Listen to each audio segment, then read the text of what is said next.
SER Podcast. Hola, muy buenos días. Brahim Gali está ya en Argelia. Poco después de la 1:30 de la madrugada salía del aeropuerto de Pamplona el vuelo que ha llevado hasta Argel al líder del Frente Polisario, cuya hospitalización en España desencadenó la crisis de Ceuta, que es en realidad la crisis diplomática con Marruecos. Dijo primero Rabat que si dejó pasar a miles de personas, muchas de ellos menores, por la frontera de Ceuta fue por el ingreso de Gali en Logroño.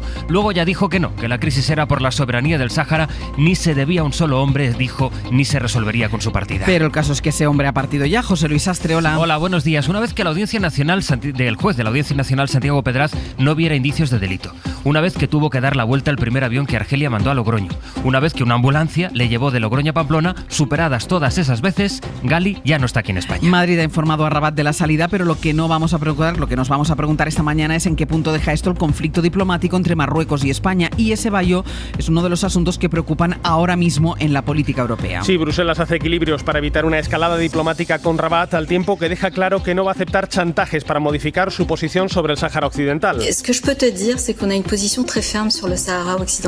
La Unión Europea mantiene una postura muy firme, dijo ayer la portavoz de la Comisión, subrayando que los 27 abogan por retomar las negociaciones entre Marruecos y el Polisario bajo el paraguas de Naciones Unidas. El regreso de Gali a Argelia puede aliviar en parte la presión con Rabat, sí, aunque desde allí se insiste en que la crisis abierta con España no ha acabado, porque el problema de fondo es la soberanía de ese territorio, del Sáhara.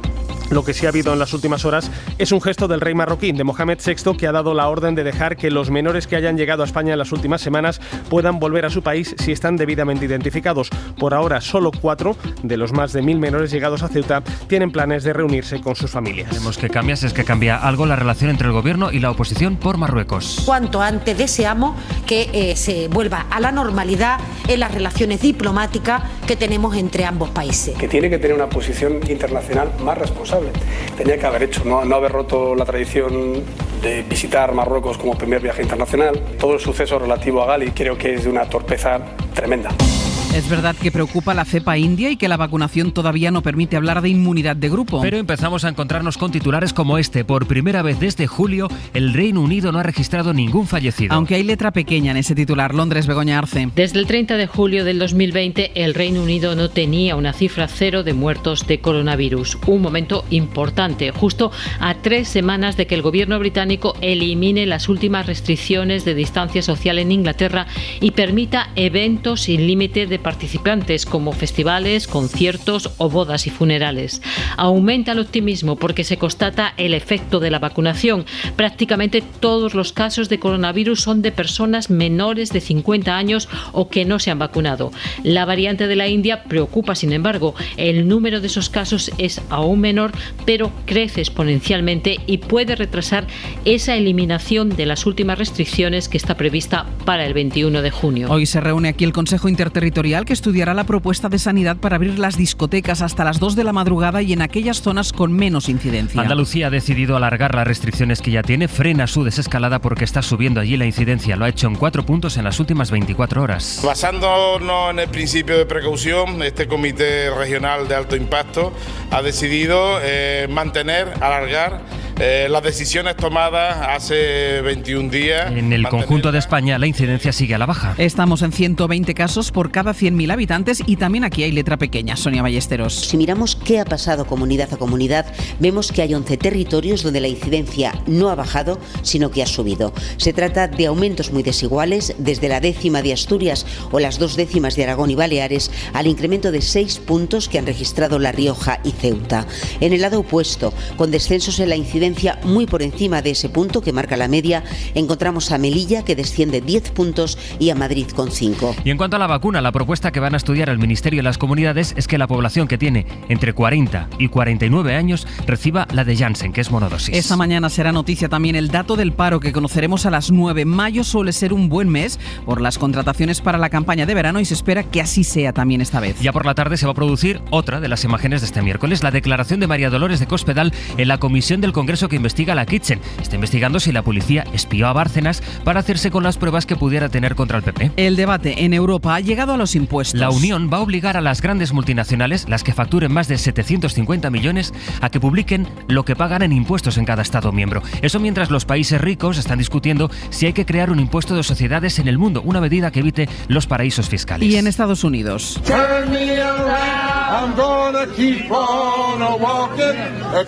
Viaje histórico de Joe Biden, que se ha convertido esta noche en el primer presidente de Estados Unidos que visita Tulsa, donde hace 100 años una turba de blancos mató a 300 personas en la peor masacre racial del país.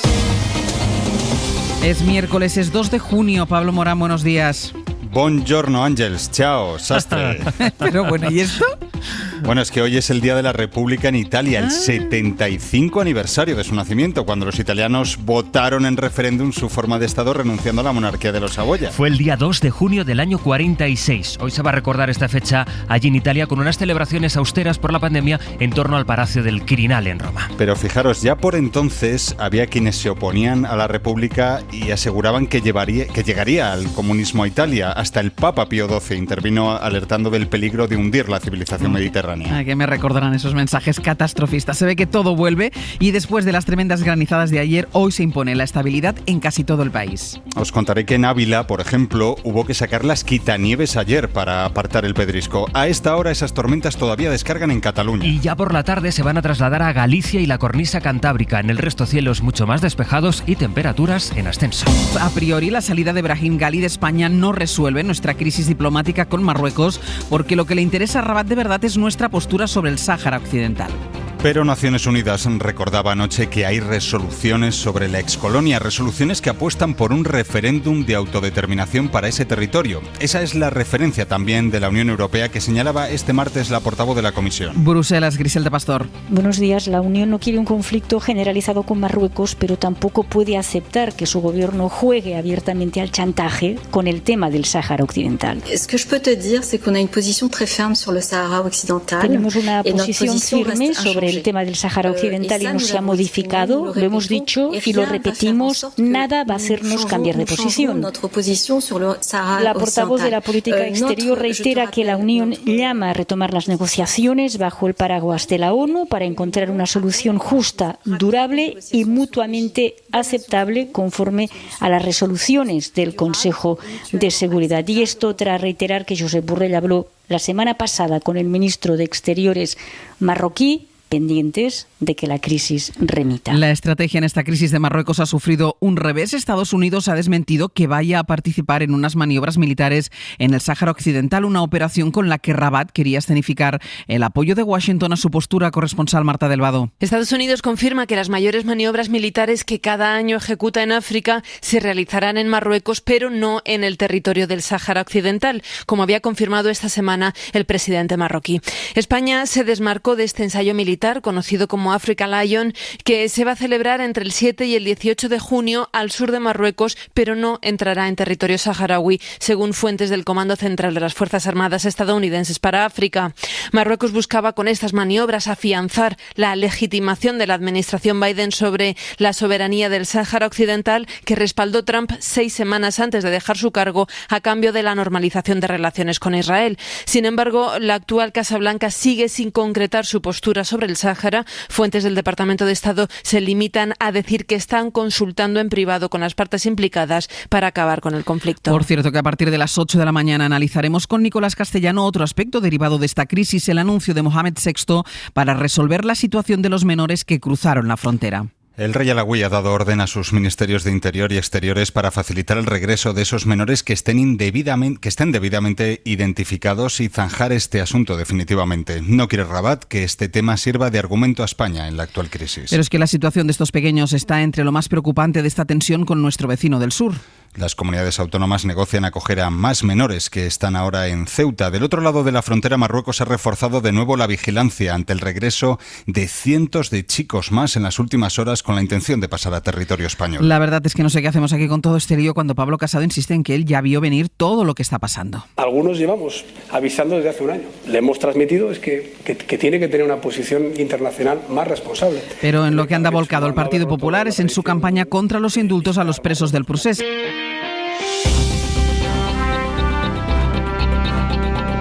PP ha comenzado este martes su anunciada recogida de firmas contra la medida de gracia a los líderes independentistas. Pero no ha sido Pablo Casado el primero en firmar, sino su vicesecretario de organización. Tampoco es él quien pide el apoyo ciudadano en redes.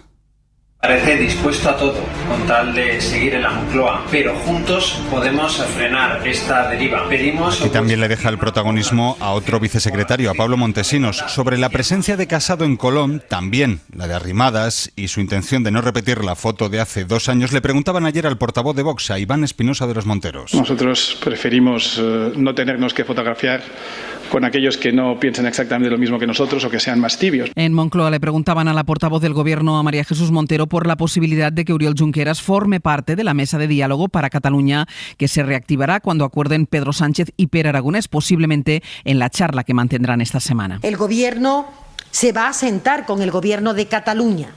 La mesa de diálogo es una mesa de 2 gobiernos. Y, como digo, sería especulativo, no tendría ningún tipo de sustento, desde luego por mi parte, hacer ningún posicionamiento respecto a quiénes pueden o no participar de esa mesa.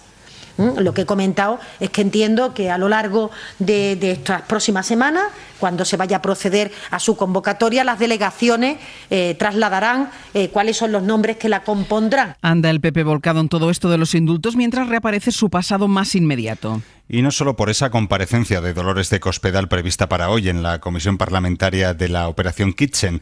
Esta trama también se investiga en los juzgados, donde declararán tanto el excomisario Villarejo como el número 2 de Interior, Francisco Martínez, en tiempos del PP, en cuanto se levante el secreto de sumario. Informa Miguel Ángel Campos. El juez García Castellón ha decidido posponer hasta una fecha aún por determinar las declaraciones de Villarejo y el exsecretario de Estado de Seguridad, Francisco Martínez, porque, según fuentes jurídicas, está próxima la apertura del secreto del sumario de la Operación Kitchen y así podrán comparecer conociendo todos los hechos de los que se les acusa. Cuando levante el secreto el juez, les citará de nuevo según las mismas fuentes. El magistrado les convocó después de las declaraciones de Villarejo la semana pasada en la comisión parlamentaria del caso, cuando sostuvo que Rajoy le escribía SMS reclamándole información sobre el espionaje ilícito a Bárcenas y dijo que Martínez también despachaba con Soraya Sáez de Santamaría sobre el operativo. Y añadan más problemas para otro viejo conocido del PP, como es Francisco Álvarez Cascos. Problemas derivados no por su etapa en Génova, sino en Foro Asturias. La Fiscalía ha pedido 2 años de cárcel para él por apropiación indebida, por cargar gastos personales al partido. Asturias, Ángel Fabián, buenos días. Buenos días. Facturas por pizzas y hamburguesas, un cargo de hotel para su suegro, entradas para espectáculos, zapatos y hasta una cama completa, compuesta por colchón, canapé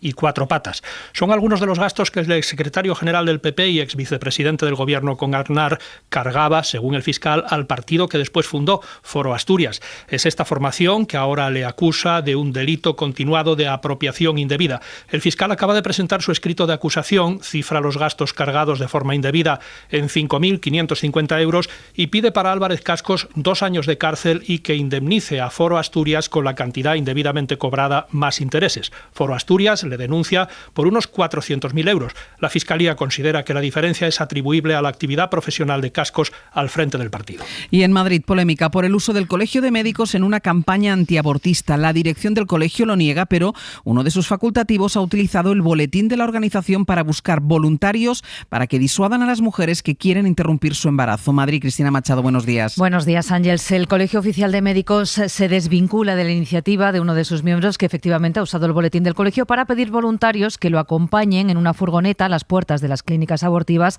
para convencer a las mujeres de que no ejerzan su derecho a interrumpir el embarazo. Objetivo literal, según se lee en el boletín, salvar vidas. El autor de esta petición se llama José Ramos y es vocal de Médicos Jubilados. El colegio dice que no es un posicionamiento oficial y lo enmarca en una iniciativa a título individual de Ramos, a pesar de que ha autorizado el membrete oficial y uno de sus medios, el boletín, pero tampoco lo desautoriza ni anuncia ninguna sanción contra él. Tampoco es la primera vez que un miembro del colegio se alinea con posiciones ultraconservadoras desde la posición institucional.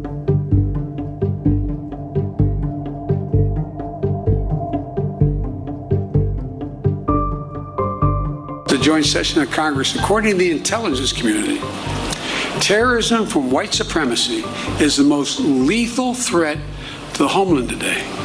Reconocía esta noche Joe Biden en los actos del aniversario de la matanza de Tulsa que el supremacismo blanco es la principal amenaza a la que se enfrenta Estados Unidos hoy en día, pero es otra amenaza la que en estos momentos vuelve a poner en jaque al país. Es otro ataque informático de envergadura, pocas semanas después de que la distribución de gasolina se viera comprometida por el ataque a la empresa Colonial, propietaria de los oleoductos. La víctima esta vez es la principal empresa cárnica norteamericana. Y otra vez la Casa Blanca vuelve a mirar a Rusia, Sara Selva. Eso ha dicho la portavoz de la administración de Biden. Dice que según la empresa todo apunta a que la organización responsable del ciberataque tiene su base en Rusia, así que la Casa Blanca se ha puesto ya en contacto con las autoridades de Moscú. La portavoz ha confirmado además que el FBI lo está investigando. JBC, que es la compañía que ha sufrido esta vez el ataque, es una de las distribuidoras de carne más grandes del mundo, con plantas en Estados Unidos, Canadá y Australia. El ataque fue el domingo y aún no se han recuperado, han tenido que paralizar la producción y los turnos de trabajo en varias plantas. Preocupa que esto termine afectando a la distribución. JBC es uno de los principales distribuidores de McDonald's, por ejemplo, y sobre todo preocupa que esto afecte a los precios de la carne, que ya son muy altos en Estados Unidos. ¿Qué más contamos, Pablo? Noticia en Chile. Su presidente, Sebastián Piñera, ha sorprendido esta noche con este apoyo al matrimonio homosexual en el país. Pienso que ha llegado el tiempo del matrimonio igualitario en nuestro país. Por esta razón, anunciamos que pondremos urgencia al proyecto de ley que lleva años en el Congreso.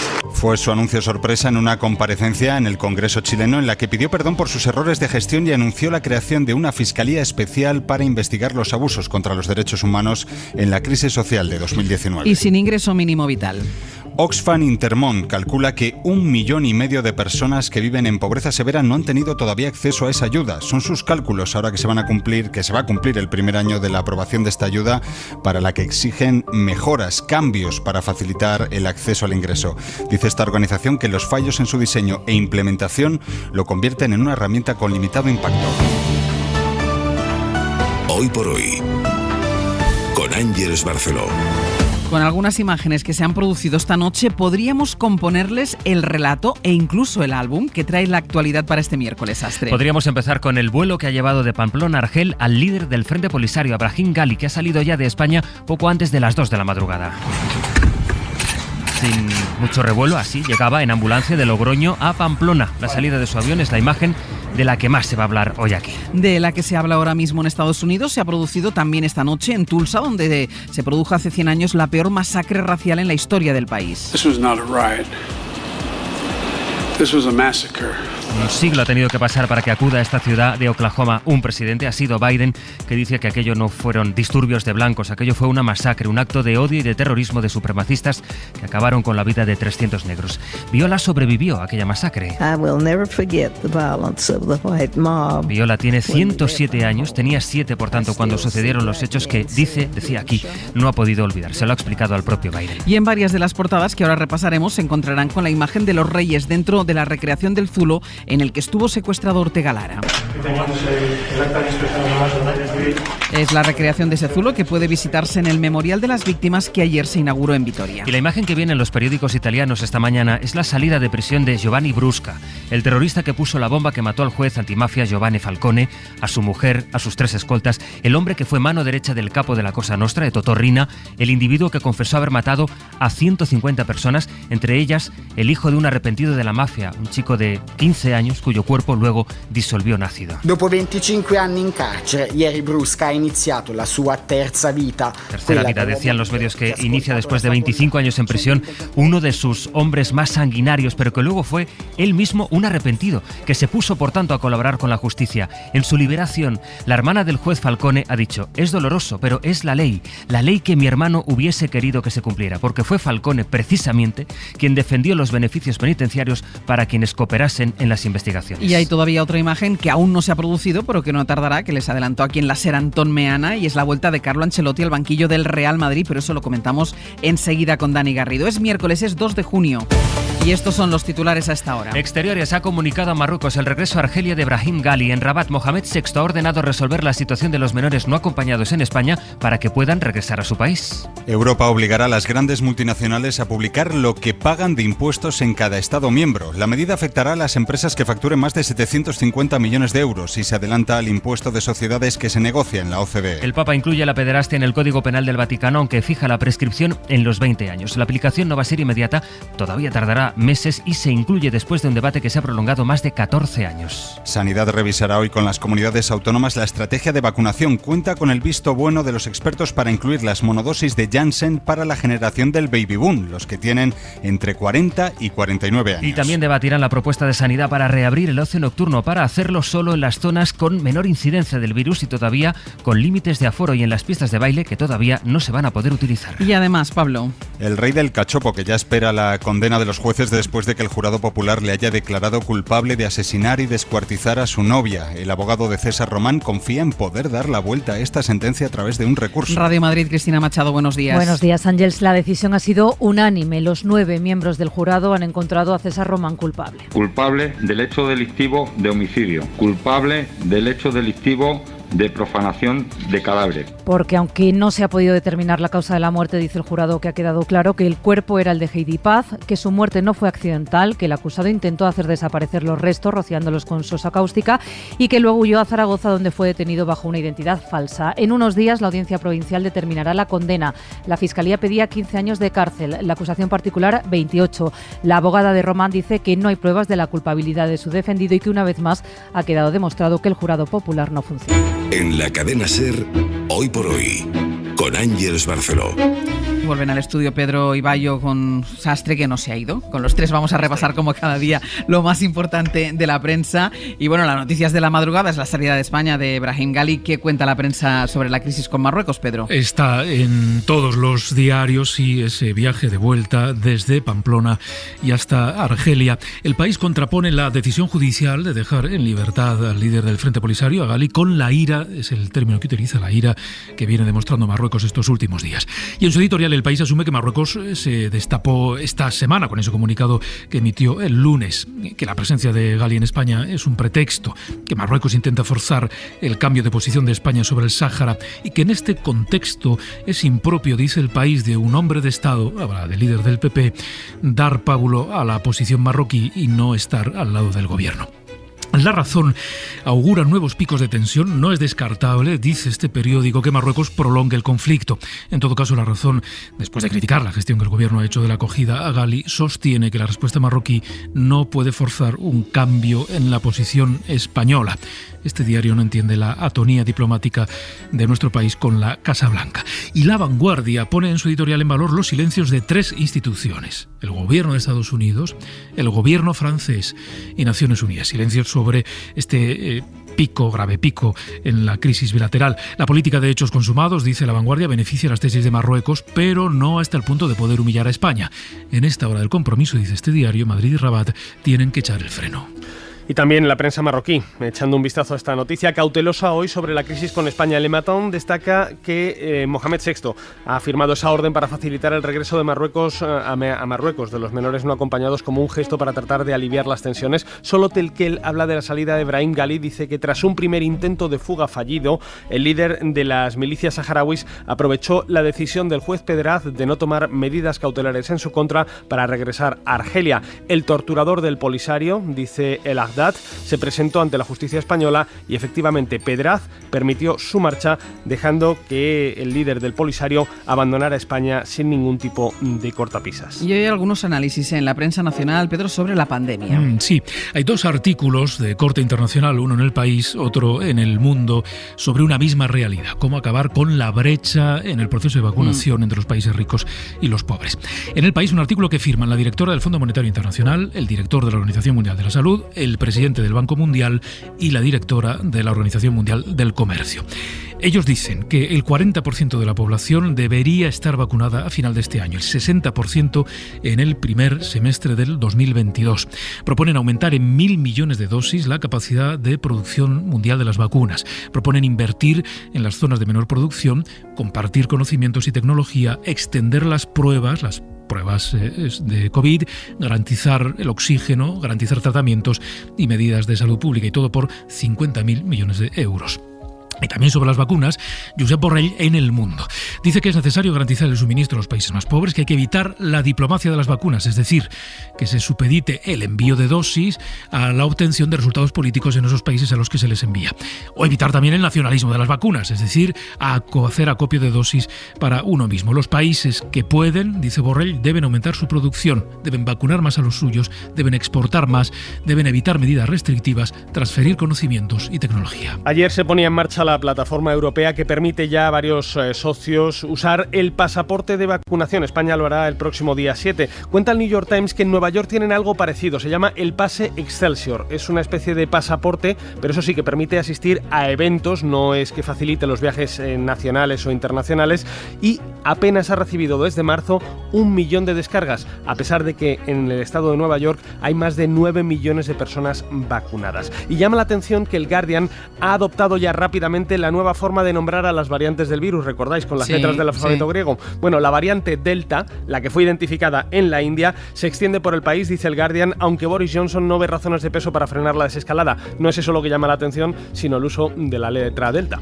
Y sobre los indultos nos ha llamado sobre todo la atención una carta al director. Que firma en El País Jesús Bermejo desde Madrid. Dice: muchos españoles se manifestaron en su día contra el divorcio, luego si procedía se divorciaron. Se manifestaron contra el matrimonio gay, luego se casaron. Se manifestaron contra la negociación con ETA, luego celebraron el fin de dicho grupo terrorista. Ahora se van a manifestar contra el indulto a los presos del Procés. Se pregunta este lector del País: ¿celebrarán la posible reconciliación futura entre catalanes? Y ahí lo deja. Y segunda noche de plancha, segunda noche con la nueva tarifa de la luz, Pedro. He de decir que los españoles no nos hemos lanzado en tromba a planchar. No se ha notado en el consumo, o la plancha consume muy poco. O la plancha consume muy poco. Bueno, es el asunto con el que abre su portada del Mundo. Este es el titular: el tarifazo de la luz nace con récord en la franja más usada. Esos 24 céntimos por kilovatio, en el pico de ayer, recuerda al Mundo, es el precio más alto de la historia.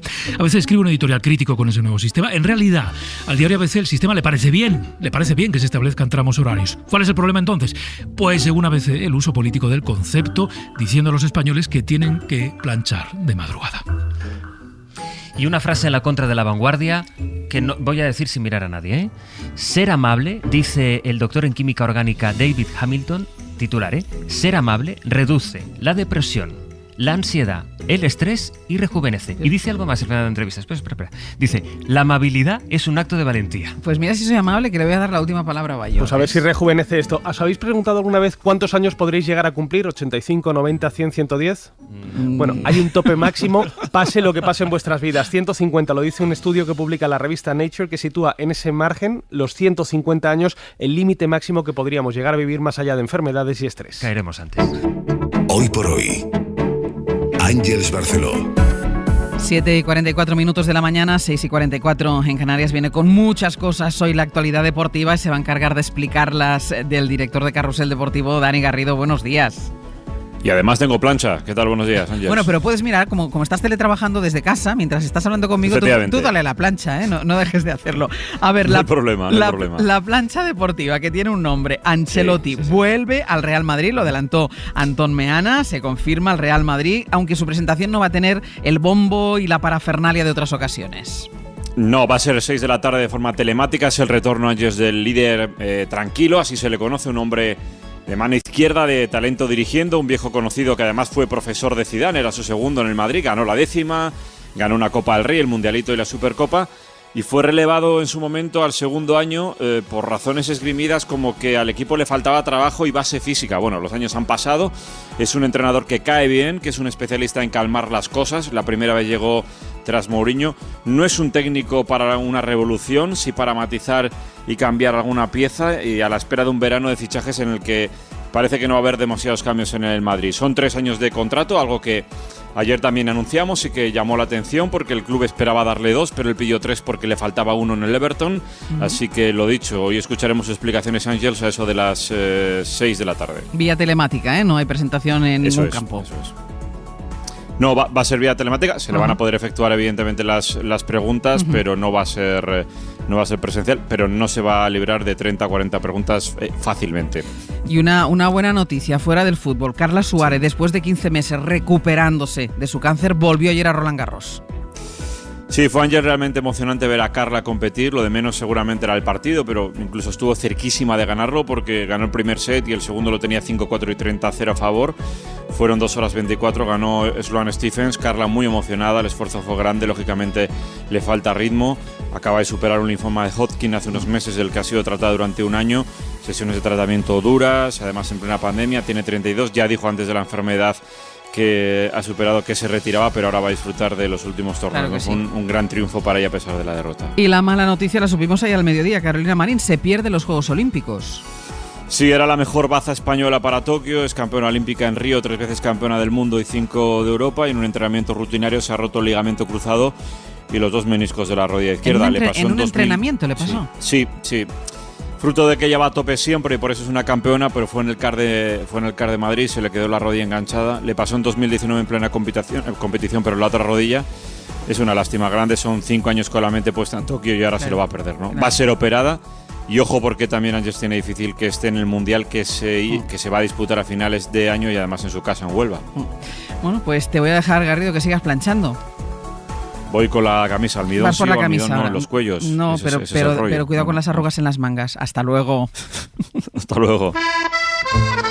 En la cadena SER, Hoy por Hoy, con Ángeles Barceló. Marco Antonio Aguirre, buenos días. Buenos días, Ángeles, y buenos días.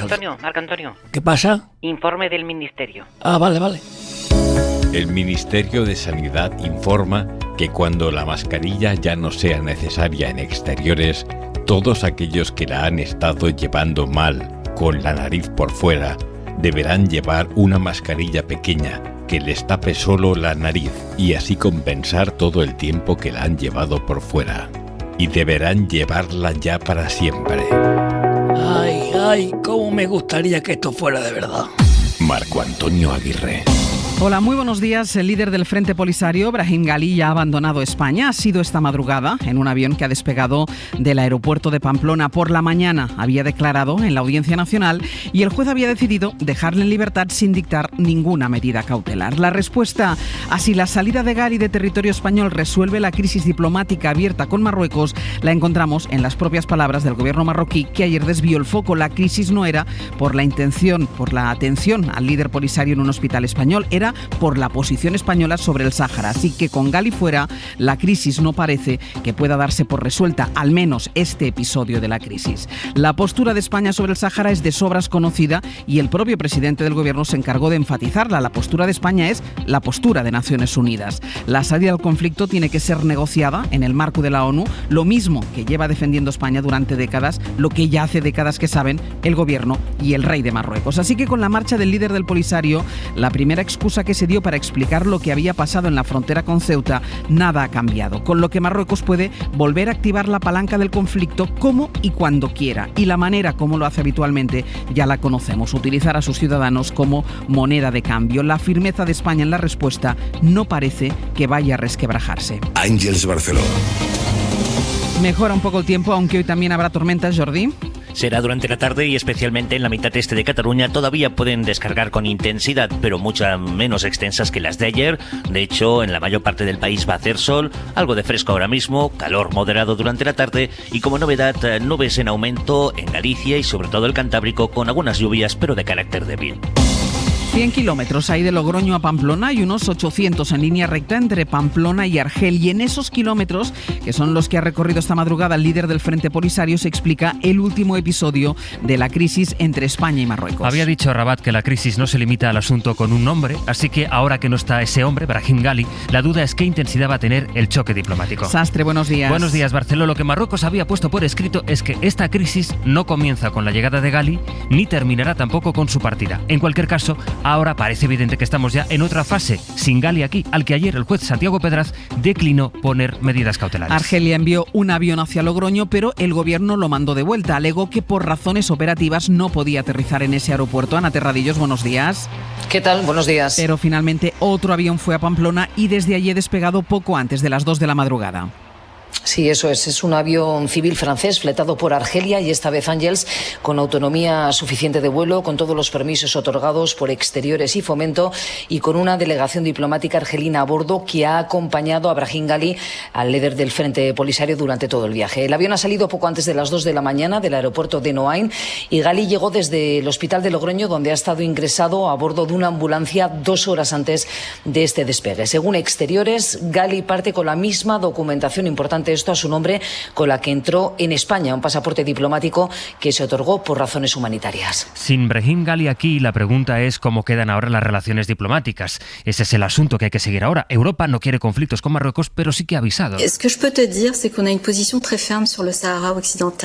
Nuestra posición es firme y no va a cambiar sobre el Sáhara Occidental, dijo ayer la portavoz de Exteriores de la Unión. Y efectivamente el juez no ha aplicado ninguna medida cautelar, por lo tanto no tiene nada pendiente y tampoco tiene más sentido que permanezca en España en la medida en que para lo que vino, que era la atención humanitaria, pues parece que ha concluido. Y luego ya por la noche insistía así José Luis Ábalos en Televisión Española en que se tendió a Ghali por razones humanitarias. Para rebajar tensión, Terradillos, España sí ha informado a Marruecos de la salida de Ghali. Sí, lo confirma la sede Exteriores, también fuentes policiales. Ha sido puntualmente Marruecos informado de la salida de Ghali de España a través de los cauces diplomáticos habituales, dicen.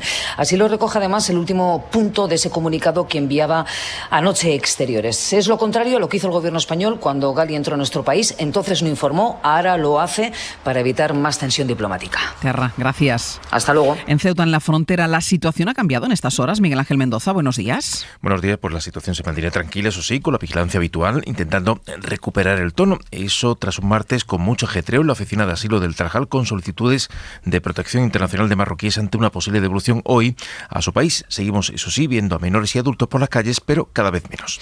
Marruecos hizo saber ayer que su rey, Mohamed VI, ha pedido personalmente que se resuelva la cuestión de los menores que están en varios países europeos. Estaban pensando en España, pero lo dijeron así, varios países europeos. Sostiene Rabat que está dispuesto a colaborar para que esos niños vuelvan si su situación está documentada, y asegura que si no pueden regresar es por la burocracia, que es muy compleja. Pero la realidad sobre el terreno es distinta, porque esas devoluciones no pueden producirse porque sí, menos cuando la inmensa mayoría de los 1.000 niños que siguen en Ceuta no quiere volver. De hecho, de esos 1.000 niños que hay allí, solo hay 4 que quieran regresar. Información de Nicolás Castellano. Según ha podido saber la cadena SER, de los 1.094 menores filiados por el momento, que entraron a Ceuta hace 2 semanas y que se encuentran ya en los sistemas provisionales de protección de la ciudad autónoma, solo 4 serán devueltos a Marruecos a sus padres, porque ese es el deseo que han expresado los niños y también sus progenitores, con los que ha contactado ya el área del menor de la ciudad, que espera realizar esas primeras reagrupaciones familiares oficiales en las próximas horas. Fuentes técnicas de ese área del menor de la ciudad y expertos juristas en extranjería y menores dejan claro a la SER que no se pueden producir devoluciones a Marruecos como las que ahora preconiza su rey. Es más, estas fuentes técnicas califican esta propuesta de Mohamed VI de brindis al sol, porque sabe que su promesa no se puede cumplir, al ser Marruecos, como España, firmante de la Convención Internacional de los Derechos del Niño, que obliga a tomar cualquier decisión en base al interés superior del menor. Eso supone que se escucha al niño, como obliga nuestra legislación, pero también la marroquí, teniendo en cuenta, según estas fuentes del área del menor de la ciudad, que solo 4 quieren irse y el resto se niega a volver a Marruecos. Este anuncio de Mohamed VI es papel mojado, según estas fuentes. Hoy, precisamente, arranca una visita institucional del defensor del pueblo de Ceuta, con especial preocupación a la situación de estos menores. Las grandes multinacionales van a tener que informar de las actividades y los beneficios que tienen en los países europeos y también, y aquí está lo más relevante, de los impuestos que pagan en ellos. Han llegado a un acuerdo el Consejo y el Parlamento Europeo para que las empresas que facturan más de 750 millones sean transparentes.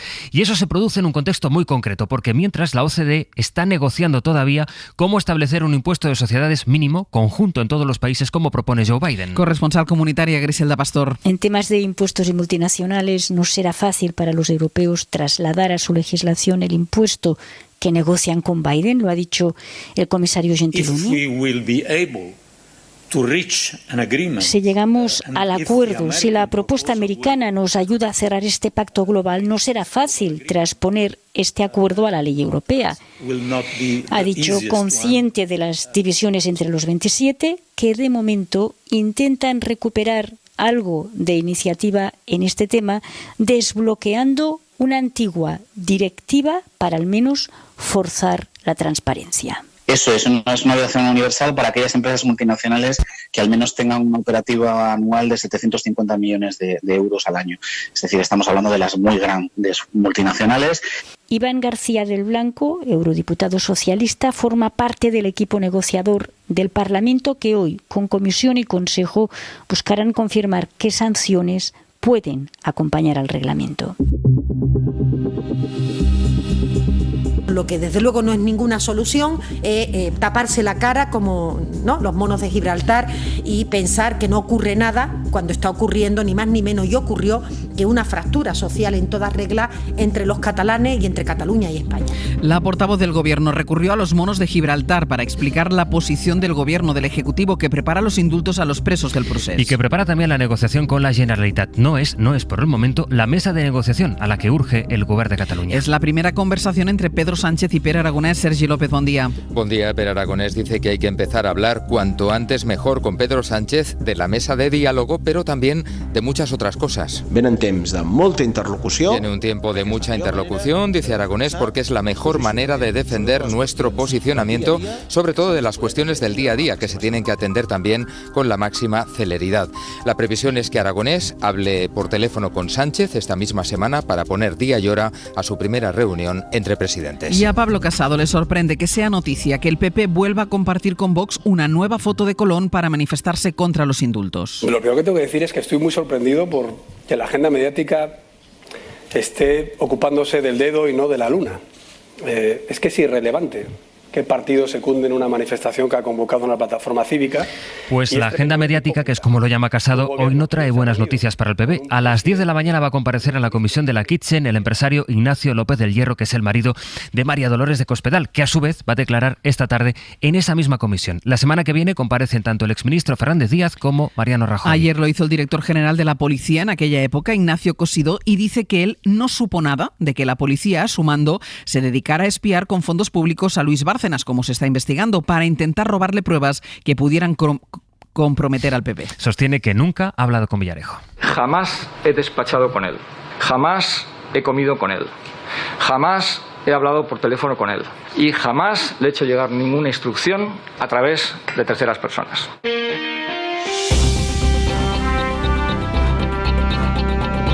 Si hablamos de la pandemia, hay dos preguntas esta mañana que nos ayudan a describir cómo va a ser la vuelta a una relativa normalidad. Mariola Lourido, buenos días. Buenos días, Ángeles. La primera, ¿van a abrir las discotecas? La segunda, ¿se podrá bailar en ellas?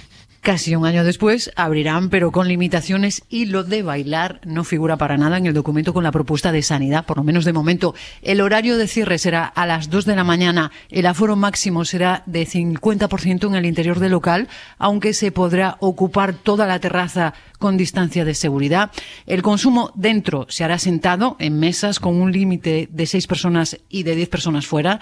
Todas estas condiciones para las zonas con menor incidencia de la pandemia, las de nivel de alerta 1, como por ejemplo la Comunidad Valenciana o Baleares, o las de alerta 2 si la evolución es favorable. Sin embargo, con este semáforo de sanidad seguirán cerradas las discotecas en las zonas en estos momentos con peores datos: Madrid, Aragón, País Vasco y La Rioja. Porque es verdad que la incidencia en general va a la baja. Ahora estamos en 120 casos por cada 100.000 habitantes, pero hay 11 autonomías donde ha subido, y Andalucía ha frenado de hecho su desescalada. En el Reino Unido, ayer la noticia estuvo en que fue el primer día sin fallecidos registrados desde el mes de julio.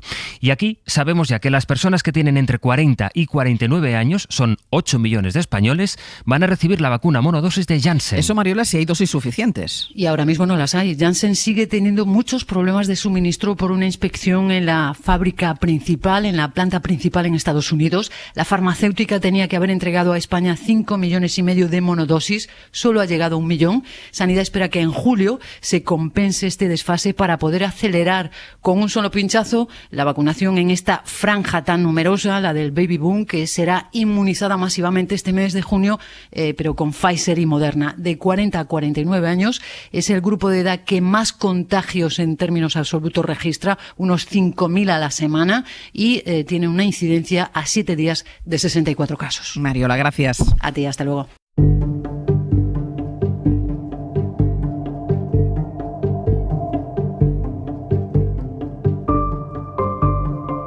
What happened in Greenwood was an act of hate and domestic terrorism with the through line that exists today still.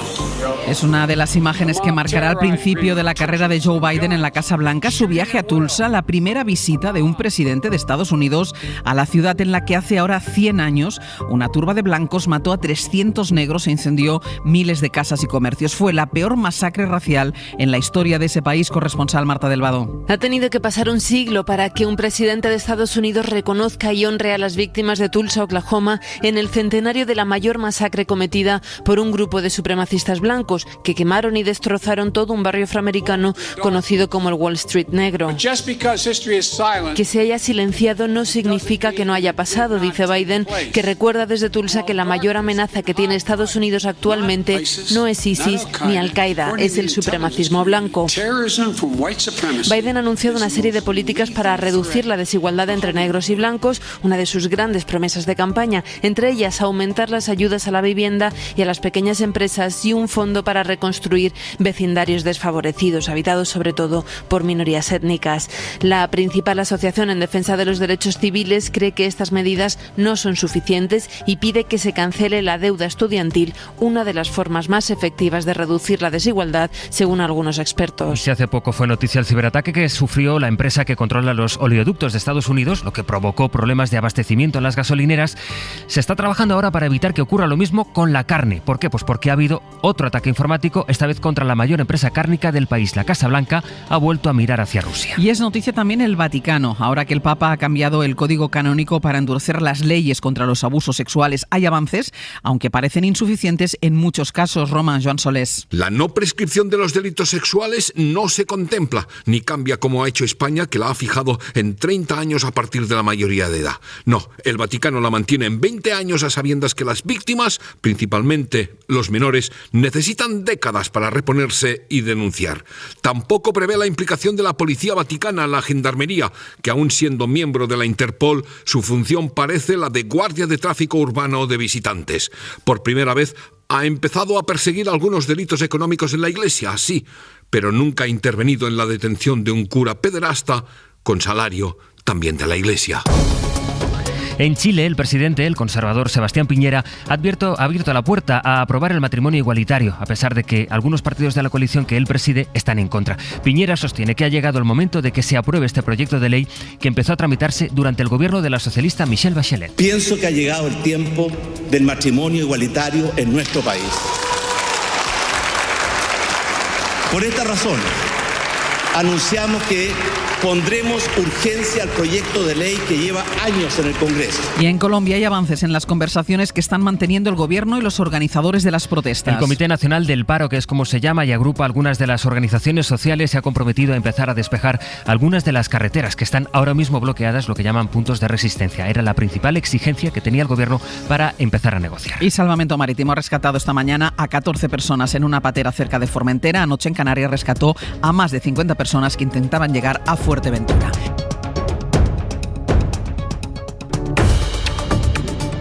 A lo lejos veo una arruga en el polo de Fernando Vallespín.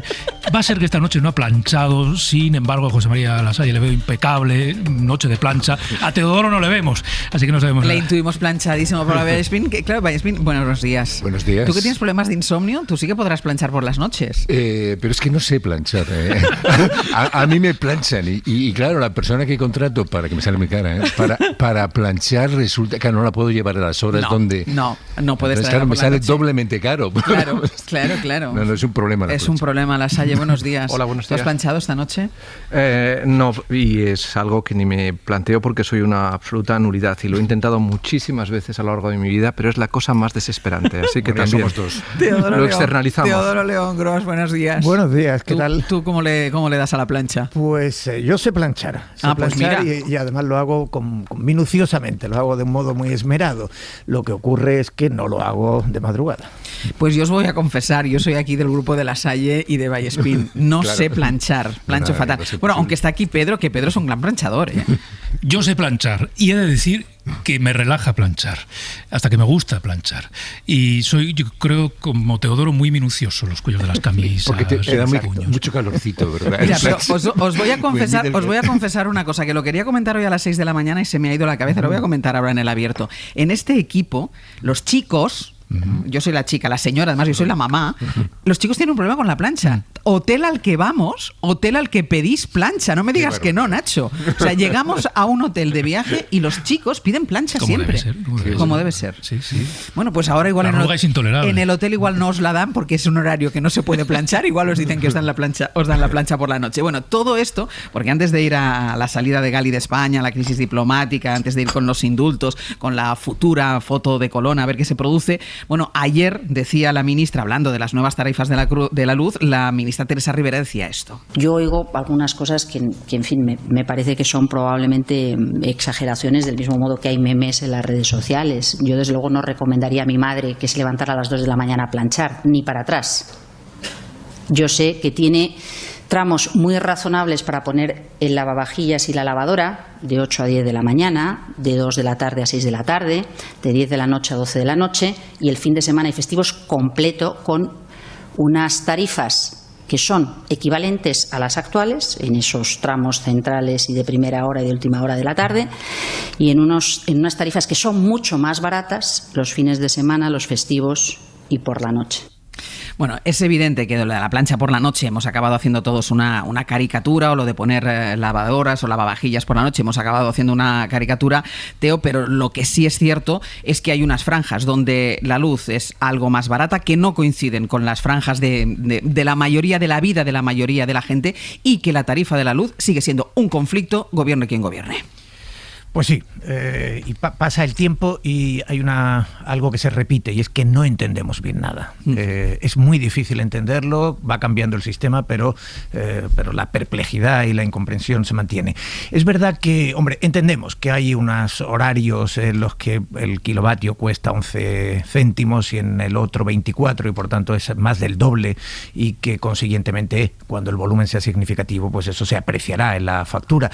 Pero no parece, y según los expertos, no parece que sea exactamente los tramos lo que determine el mayor problema, sino el modo en que está concebido el mercado de la electricidad. La forma en la que se produce la subasta y el hecho de que, y ahí están esos beneficios caídos del cielo a los que el gobierno ha metido un tajo de 1.000 millones, que por otra parte ha tenido un gran impacto bursátil en las eléctricas. Ahí está el problema, porque según parece, pues resulta que el precio en los suministradores lo determina el precio más alto. Es decir, esto es para entendernos. Ayer hablaba yo con Jorge Morales de Labra y le decía, bueno, esto es como si vamos a comprar pan y entre los diferentes suministradores de pan, unos te ofrecen a 30 céntimos, otros a 50, otros a 80 céntimos, a €1 y otro a €1,50. Bueno, pues el precio lo determina el del €1,50. Todos los demás van al mismo precio. Bueno, esto que es tan difícil de aceptar y tan difícil de entender, y que por otra parte es generalizado, no es solamente un caso español, pues no hay quien lo entienda, pero el hecho es que en España ese mercado está un 27% más caro que en Europa.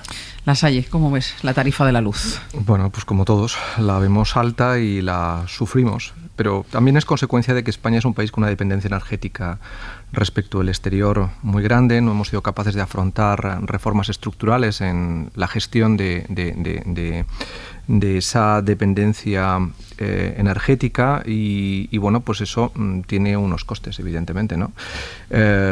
Países vecinos tienen una tarifa menor. El caso de Francia es paradigmático, entre otras cosas, porque bueno, pues han sido capaces de tener una autosuficiencia energética, sobre todo con una apuesta en su momento muy compleja por la energía nuclear, que les ha permitido en estos momentos ser exportadores de electricidad, y España es un consumidor de la electricidad francesa, ¿no?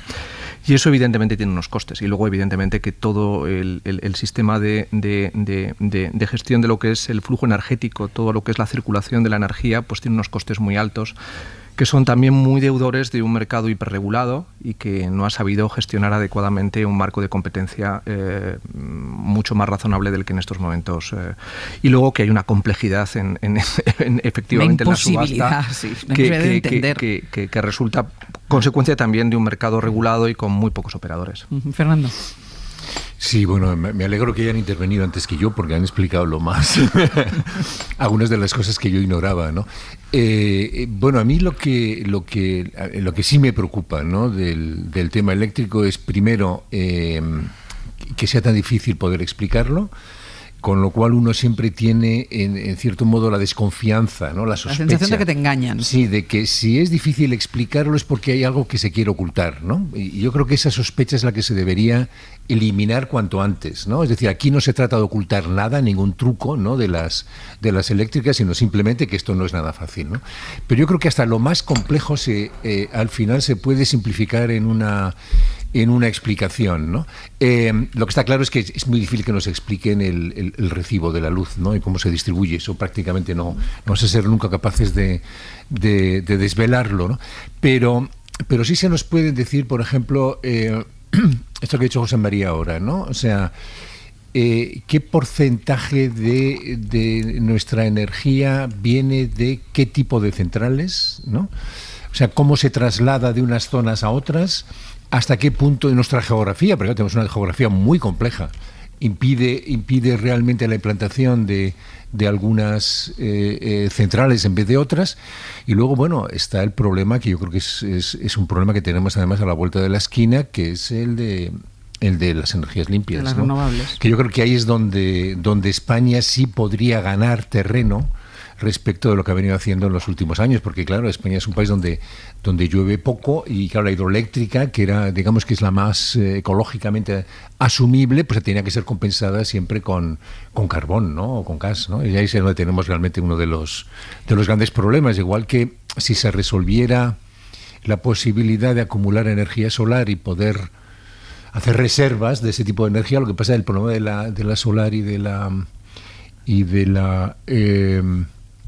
del viento, de la eólica, es efectivamente que claro que no puedes acumularla, ¿no? Y cuando no hay viento y cuando no hay sol, pues no hay energía. Bueno, y que tampoco no ha habido nunca una apuesta clara por las renovables. Bueno, yo creo que sí la hubo, pero fue un fracaso económico, acordaros. Se lo hemos comentado, se lo llevamos contando desde que hemos empezado el programa y en los boletines de la madrugada, porque ha sido de madrugada cuando el líder del Frente Polisario, Brahim Ghali, ha abandonado España. Se encuentra ya en Argelia, recibió ayer el alta hospitalaria. Por la mañana había declarado en la Audiencia Nacional. El juez que le interrogó decidió dejarle en libertad, no dictó ningún tipo de medida cautelar sobre su persona, así que esta madrugada ha sido trasladado a Argelia. Ana Terradillos, buenos días. ¿Qué tal? Buenos días. Ana, vamos a contar un poco la secuencia de cómo ha ido todo, porque hubo un primer intento que se frustró, pero luego al final de madrugada sí ha salido Ghali. Sí, Brahim Ghali fue trasladado anoche desde el hospital de Logroño, donde estaba ingresado desde el pasado 18 de abril, en una ambulancia pasada las 11 de la noche. Nadie ha visto esta salida, nadie ha visto las imágenes, al menos de momento, en un Hospital Ángels que nos dicen que es laberíntico, que tiene muchísimas puertas de acceso e incluso tiene hasta un edificio anexo que podría haber sido utilizado para evitar las cámaras. El avión que ha trasladado a Ghali hasta Argelia ya ha llegado, llegaba más o menos a la 1 de la mañana al aeropuerto de Noain, un avión civil francés fletado por Argelia y esta vez con todos los permisos otorgados por Exteriores y Fomento y con una autonomía para vuelo. Ayer también, como decías, un avión salía de Argelia a las 8:15 de la mañana, pero tuvo que volver a Ibiza porque en principio y según fuentes policiales no contaba con todos los permisos necesarios, porque dentro del avión había una delegación diplomática que no tenía esos permisos para aterrizar en principio en Logroño, que era donde se había dicho que iba a aterrizar. Lo cierto es que finalmente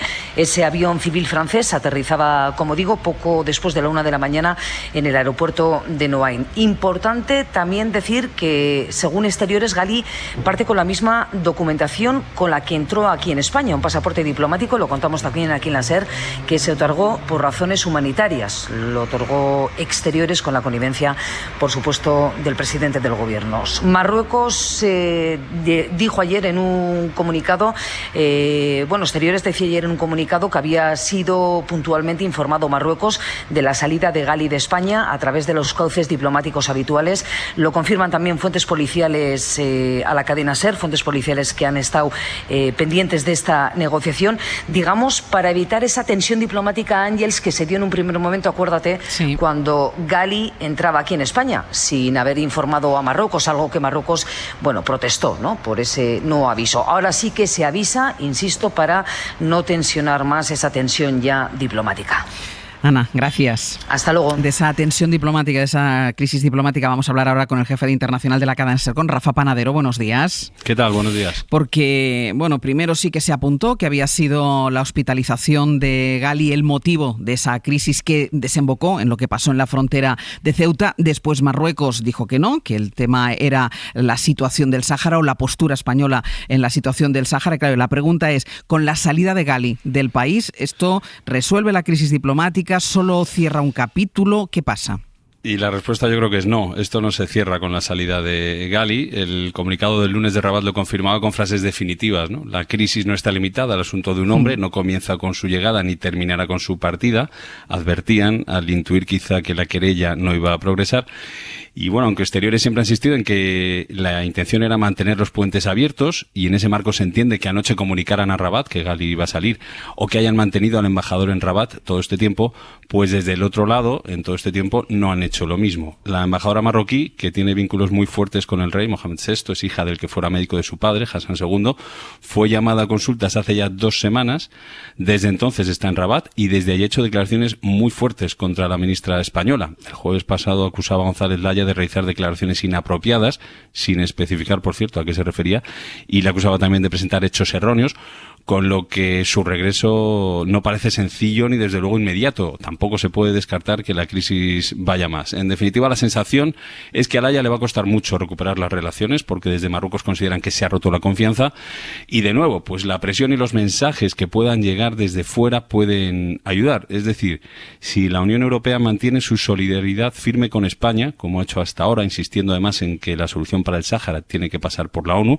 recordemos además que Alemania, peso fuerte en la Unión, está también en plena crisis diplomática con Rabat por este mismo asunto, o si desde Estados Unidos llegan más gestos como este de las últimas horas, confirmando que las maniobras militares conjuntas con Marruecos de este mes no van a entrar finalmente en el territorio del Sáhara Occidental, pues si todo esto pasa, Ángeles, las cosas quizá puedan ir volviendo a su cauce, por lo menos de forma algo más sencilla de lo que ahora mismo parece. Hasta la siguiente crisis. Rafa, Rafa, gracias. Buenos días. La cuestión es que Marruecos ya dijo el lunes, como nos decía Rafa Panadero, que lo que pasó en Ceuta, el origen lo tenía en la posición de España sobre el Sáhara, pero Lasalle, lo cierto es que la posición de España sobre el Sáhara es la misma posición desde hace décadas, que es la posición de Naciones Unidas sobre el Sáhara.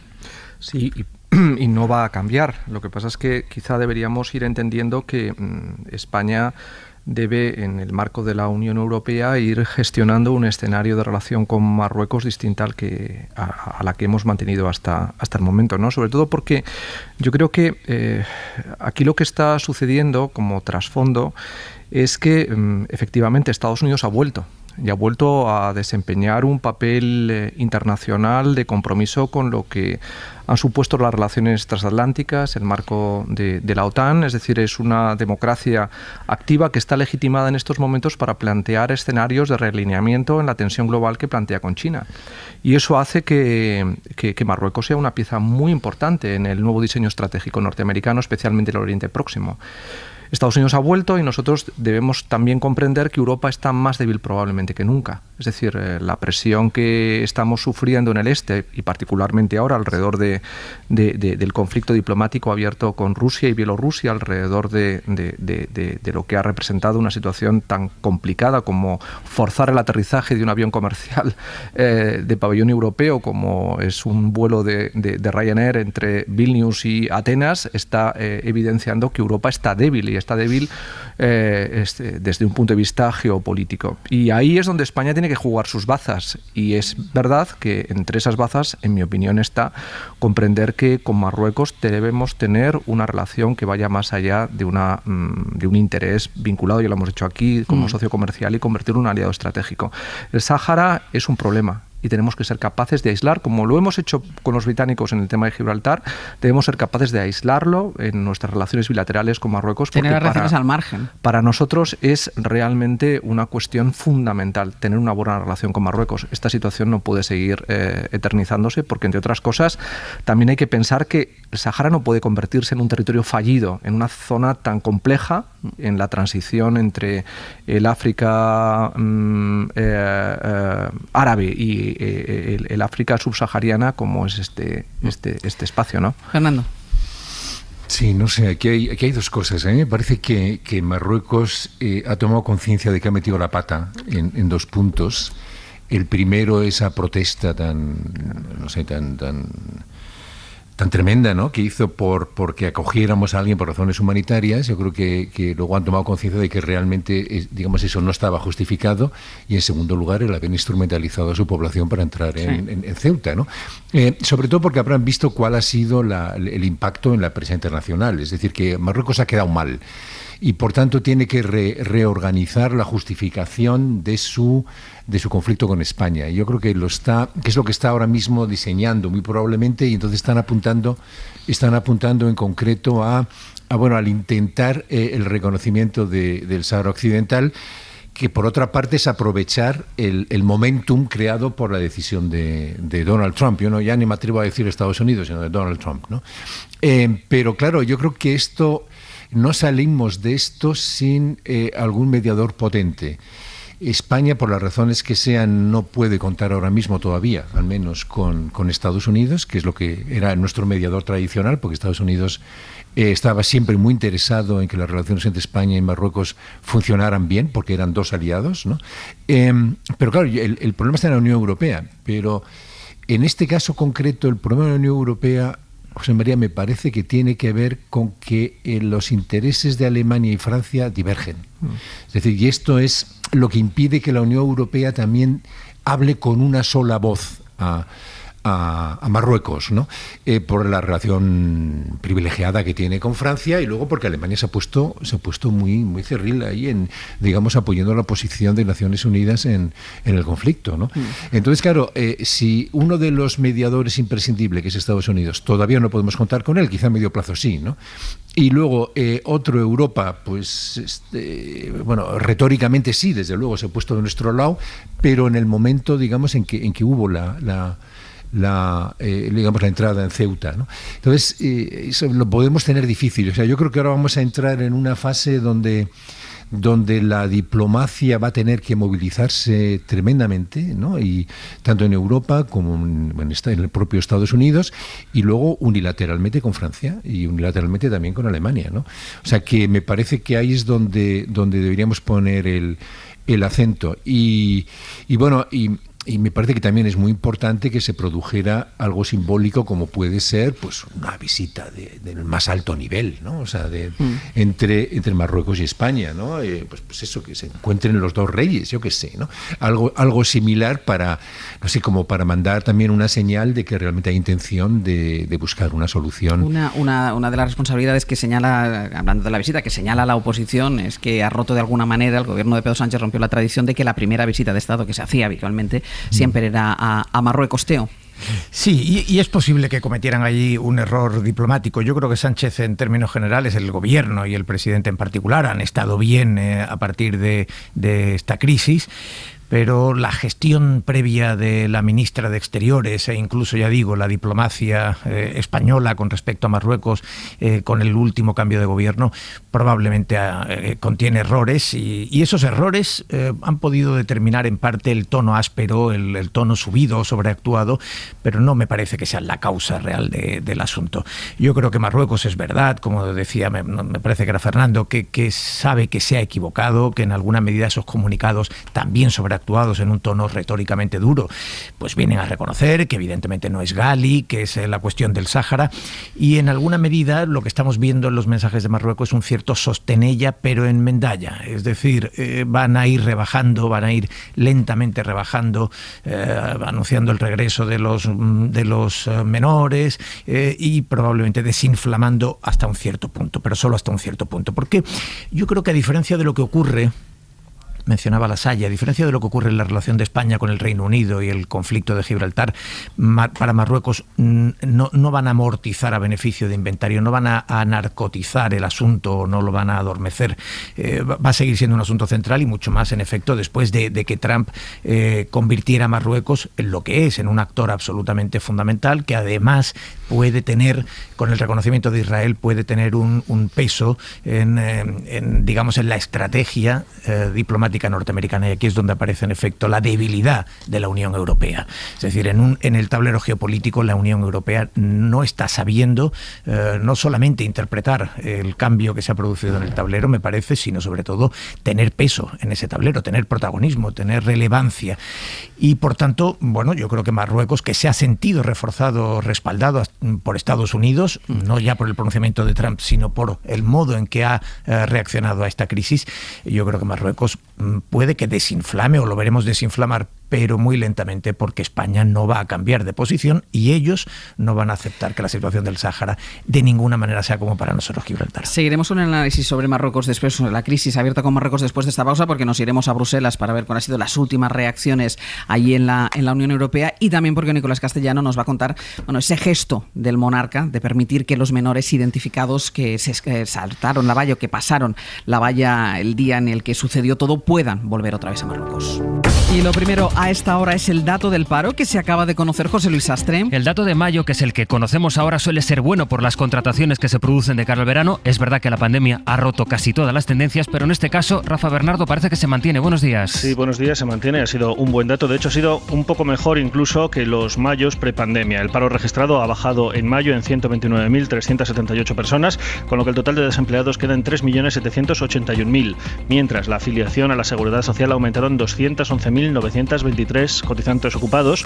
Esto da un total de afiliados de 19.267.000. Se vuelve así al número de empleos de antes de la pandemia. El número de personas en ERTE ha caído también hasta los 542.000. Esos son casi 100.000 personas en ERTE menos que en el mes anterior. Se regresa, por tanto, esto es un primer titular, al número de empleos previo a la pandemia. Lo ampliaremos ahora en El Abierto, donde les venimos hablando del gran asunto político aquí en España, la salida del país de Brahim Gali, que esta noche se ha ido de Pamplona, aterrizado en Argel. Es el asunto por el que empezamos el repaso a las portadas de la prensa internacional, Bayo. El Bagdad apunta que el verdugo del Polisario sale de España bajo fuerte vigilancia y la protesta de sus víctimas. El Ayaum insiste en que Gali entró a España con documentación falsa, y el portal 360 señala que la comparecencia ante la Audiencia Nacional del líder del Polisario no fue más que una mascarada, y que Argelia ni siquiera esperó al inicio de esa comparecencia para enviar un avión a repatriarlo. El New York Times cuenta hoy que Joe Biden acaba con las prospecciones petroleras en el Ártico, las que autorizó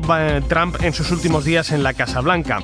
En Alemania, Die Welt apunta que la presión por cumplir los objetivos climáticos lleva a más ciudadanos a defender la energía nuclear a pocos meses de que ésta deje de usarse, y vuelven los viajes de negocio a pesar de la pandemia.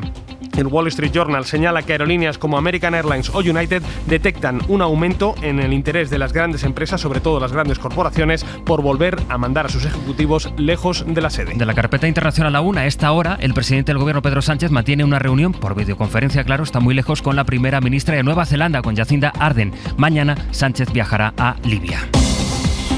En la Comisión de Investigación de la Kitchen esta tarde va a declarar María Dolores de Cospedal. Antes, a las 10, lo va a hacer su marido, el empresario Ignacio López del Hierro. Y también va a ser esta tarde cuando el Consejo Interterritorial debata si las discotecas pueden abrir hasta las 2 de la madrugada y en las zonas con menor incidencia. De los deportes, Ampe, el nombre que va marcando la actualidad sigue siendo el de Carlo Ancelotti. Sí, que va a ser presentado esta tarde desde las 6 como nuevo técnico del Real Madrid. No va a tener la pomposidad de otras ocasiones, será vía telemática, pero con preguntas. Firma por las próximas 3 temporadas, en la que será su segunda etapa en el banquillo blanco. Llega con su propio staff. Regresa también Pintus como preparador físico, y el club le ha propuesto además el nombre de Arbeloa para que pueda incorporarlo. Además, empiezan hoy las eliminatorias por el ascenso a primera, desde las 9 de la noche en Montilivi, Girona, Almería, la vuelta el próximo sábado, y mañana el otro encuentro de ida en Vallecas, Rayo Vallecano Leganés, la vuelta el domingo en Butarque. Y los Lakers, actuales campeones de la NBA, están al borde de la eliminación después de perder esta noche 115-85 en Phoenix, con 5 puntos, 3 rebotes de Marc Gasol. En 10 minutos dominan los Suns 3-2 la eliminatoria. Y vamos a continuar todavía con el análisis por la tensión diplomática entre España y Marruecos, con otro de los aspectos que comentábamos antes de irnos a publicidad, y es esa iniciativa, ese anuncio que hizo ayer el rey Mohamed VI, que ha pedido personalmente, o ha dicho personalmente, que está dispuesto a colaborar para que los menores no acompañados que están, dijo en Europa, pero evidentemente hacía referencia a los menores no acompañados que están en España, para que puedan regresar a Marruecos si su situación está documentada. Pero hay un problema. Nicolás Castellano, buenos días. Hola Ángel, buenos días. Y es que tú has hablado con las ONGs y con los técnicos que están gestionando la acogida de estos niños, y te dicen que, bueno, que las declaraciones del rey o que la iniciativa del rey es un brindis al sol.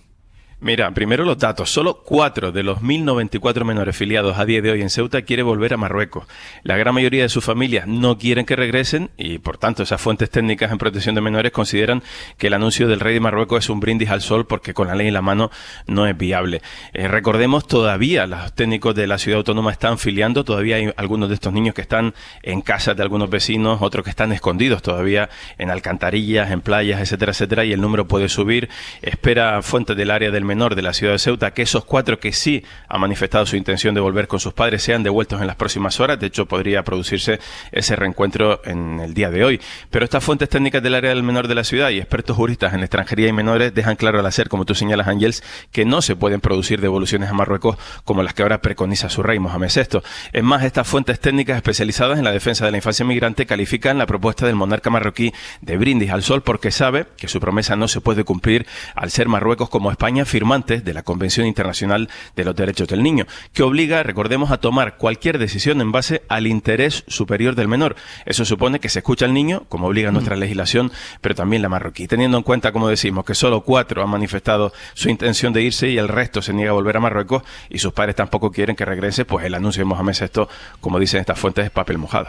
Nico, gracias. Hasta luego. Esto por lo que tiene que ver con el anuncio hecho por el rey para que pudieran volver o que puedan volver a Marruecos aquellos menores que tengan su situación documentada, pero insistimos en estos datos que me parece importante. Solo 4 de los chavales han manifestado su voluntad de volver a Marruecos. Y luego está algo que también ha salido en el análisis que teníamos antes de la publicidad, y es el papel de Europa en toda esta crisis. Europa apoyó a España en lo ocurrido en Ceuta. Recordemos que en aquellos momentos, cuando pasó lo de la playa del Tarajal, Europa recordó a Marruecos que el conflicto que estaba provocando no era con la frontera española, sino que era con la frontera europea.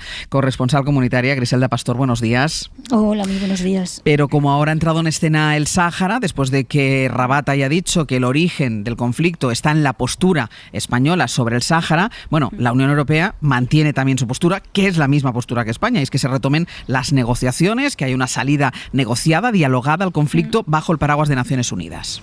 Sí, posición que ha tenido que recordar la Comisión en claro mensaje hacia Rabat, ¿no? Tenemos una posición muy firme sobre el Sáhara, la tenemos, la mantenemos, la hemos explicado y nada va a hacer que la modifiquemos. Llamamos a unas negociaciones bajo el paraguas de Naciones Unidas para encontrar una solución mutuamente aceptable y además que responda a las resoluciones de Naciones Unidas. Ha explicado la portavoz, que ha reiterado que el alto representante habló la semana pasada con el ministro de Exteriores de Marruecos. En la práctica, la Unión podría, si quiere, convocar un consejo de asociación. Hay un instrumento previsto para resolución de conflictos en los acuerdos que tiene con Marruecos. No desea hacerlo, no quisiera hacerlo, intenta que esto se resuelva en buen acuerdo entre España y Marruecos, pero se puede encontrar que finalmente no tenga más remedio si Marruecos sigue forzando el pulso. Griselda, ¿cuánto puede influir en la postura de la Unión Europea, bueno, las diferentes posturas que mantienen en su relación con Marruecos, Francia y Alemania? Bueno, influye y mucho. Sabéis que con Alemania la relación diplomática con Marruecos está prácticamente rota. Retiraron incluso a su embajadora por considerar que el hecho de haber impuesto dentro del orden del día de Naciones Unidas este tema cuando Alemania era presidencia de turno del Consejo, pues era inaceptable para los marroquíes. Francia ha sido siempre el aliado más fiel. Sí. Yo recuerdo incluso una reunión en Bruselas hace bastantes años en presidencia española en la que se presentó el ministro francés para acompañar al ministro marroquí. Y estar seguro que no se le chillaba mucho en esa reunión de un consejo privado, ¿no? Pero bueno, en la práctica la situación es bastante inadmisible para todo el mundo porque el pulso es demasiado abierto y es demasiado claro y va a ser también difícil para Francia poder aceptar un chantaje, que es en lo que se ha convertido esta polémica hoy. Gris, no te vayas muy lejos, que quiero preguntarte ahora por la transparencia de las multinacionales, por la decisión de la Unión Europea. Ahora vuelvo contigo. Aquí me quedo. Porque solo quiero retomar, porque también lo apuntaba Fernando Vallespín-Lasalle, ¿no? La dificultad que puede haber, y lo destacaba ahora también Griselda, para que haya una postura determinada de la Unión Europea, la diferencia de criterios entre Francia y Alemania, que Francia evidentemente tiene una situación complicada y yo creo que lo manifiesta el silencio que ha mantenido durante toda esta crisis. Bueno, es que Francia ahora mismo, desde un punto de vista político, atraviesa por un escenario de incertidumbre a medio plazo asociado precisamente a sus elecciones presidenciales, donde la estrella ascendente es la de Marine Le Pen, donde se está aproximando al 50% en intención directa en la primera vuelta, y eso supone evidentemente una tensión política dentro de la sociedad francesa muy grande, porque todos los debates alrededor del Islam, la procedencia de una parte importante de la población francesa del norte de África, abre evidentemente las carnes a la sociedad francesa cuando se planteen este tipo de debates, ¿no? Entonces, bueno, esto es la confirmación de que si el eje franco-alemán no es capaz de funcionar adecuadamente en un tema como es un conflicto asociado al Frente Polisario y al Sáhara, con un país como Marruecos, imaginémonos si se da dentro de un año y medio un eje franco-alemán donde hay una canciller verde y una presidenta de la República de extrema derecha. En ese caso, imaginémonos cuál es el futuro de los fondos de nueva generación sobre los que pesa la reconstrucción económica de Europa. Que no es un escenario improbable esto que estás planteando tú, ¿eh? Por tanto, esto pone de manifiesto otra vez lo que hablábamos antes, ¿no? Es la debilidad geopolítica que en estos momentos exhibe Europa por todas partes. Teo. Sí, es verdad, y ya viene siendo muy característico de la diplomacia europea, ¿no? Lo hemos visto recientemente con Israel. Esa diplomacia del deeply concerned, ¿no? del profundamente preocupados, que les lleva simplemente a expresar emociones, pero no a tener una intervención, a tener protagonismo, como decíamos antes, en el tablero geopolítico. Y es verdad, como dice Lasalle, que el próximo escenario que pueda deparar una cancillería verde en Alemania y la extrema derecha en Francia, pues agudizará las diferencias, porque en el caso de Marruecos también son muy notorias ya en este momento, independientemente de ese futuro escenario. Francia es amiga de Marruecos, se comporta como un amigo, lo acaba de contar Griselda. España no, España es un aliado de Marruecos, un buen aliado, y procura tener una relación de buena vecindad, pero es una relación diferente por su vinculación histórica con el Sáhara, naturalmente, y ese pasado colonial. Alemania está en una posición completamente distinta. Todo esto hace que verdaderamente sea muy difícil que haya una posición europea, siquiera una posición, no ya que la ejerza diplomáticamente con eficacia. Y este es el problema, claro. ¿Algo más que añadir, Fernando? Sí, bueno, subrayar dos cosas, ¿no? Primero, que los intereses económicos de Francia y Marruecos son bestiales. Sí. Eso me parece que no se puede olvidar. Y en segundo lugar, bueno, que hay marroquíes de primera, segunda, tercera y casi cuarta generación que son franceses, que habitan en Francia, y por tanto a ese sector también hay que cuidarlo, ¿no? Siendo político. Cosa que no le ocurre a Alemania, que la mayoría, digamos, son de Turquía o de otros lugares, ¿no?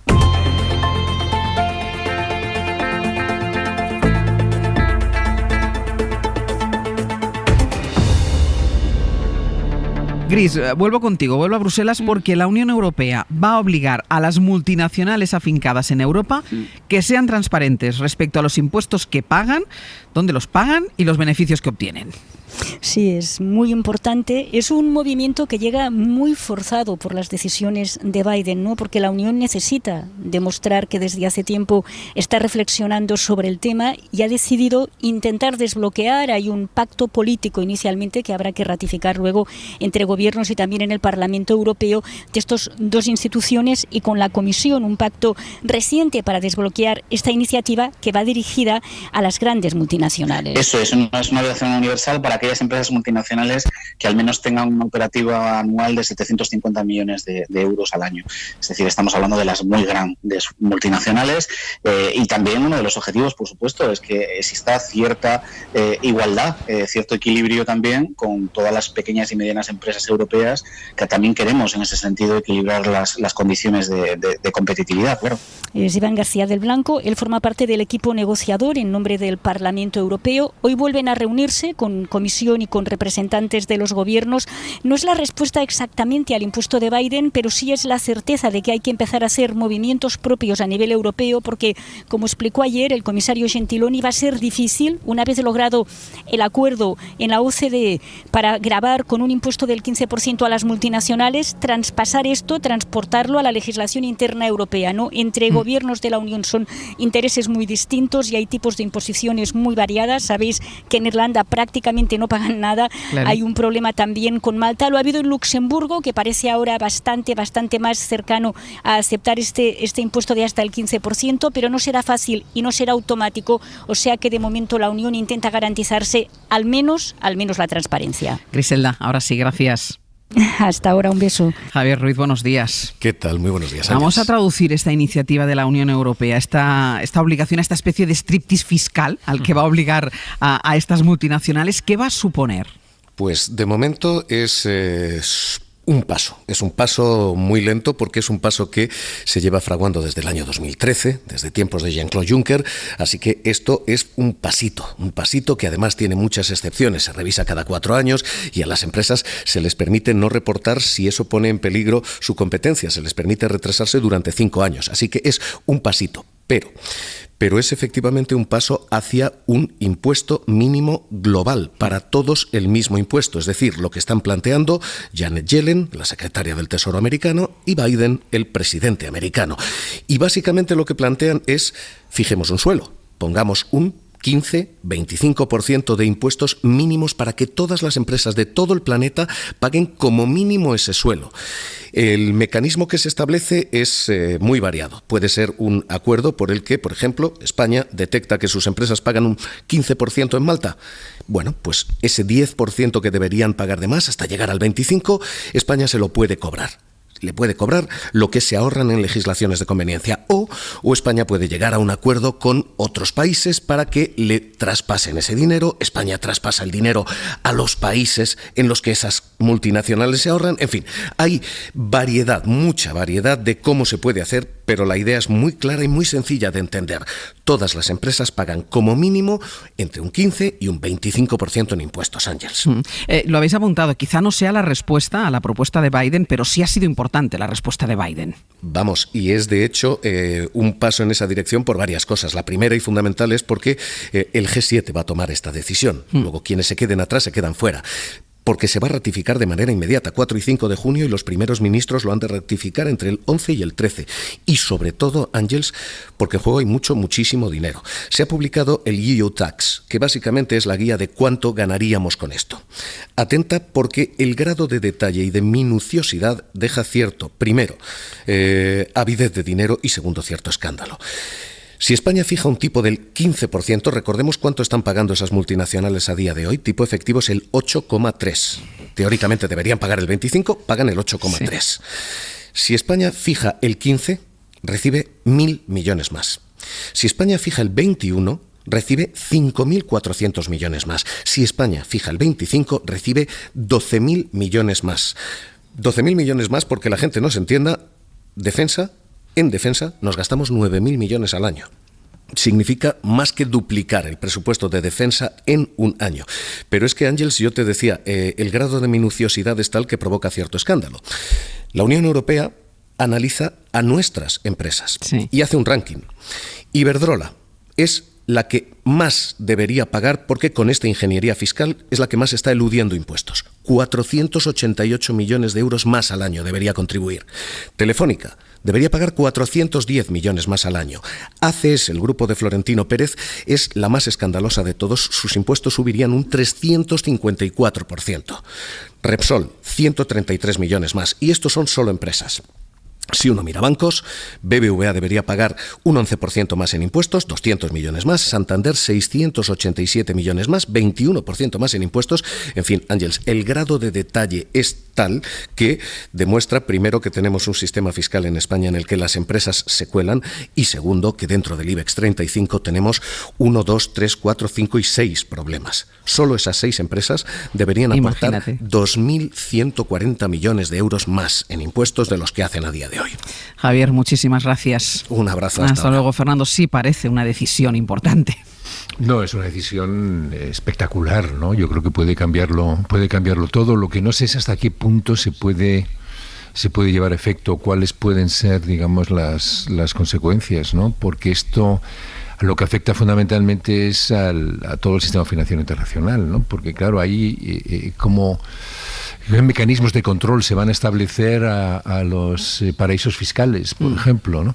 Porque evidentemente lo que no pagan muchas de estas empresas que ha mencionado Javier Ruiz, evidentemente lo es porque se aprovechan de muchas de las facilidades fiscales que existen en el ámbito financiero, ¿no? Y eso bueno, pues lo están haciendo prácticamente todas, no solamente las españolas, ¿no? Y ahí es donde yo no tengo claro cómo se puede establecer un mecanismo de control que sea verdaderamente efectivo, ¿no?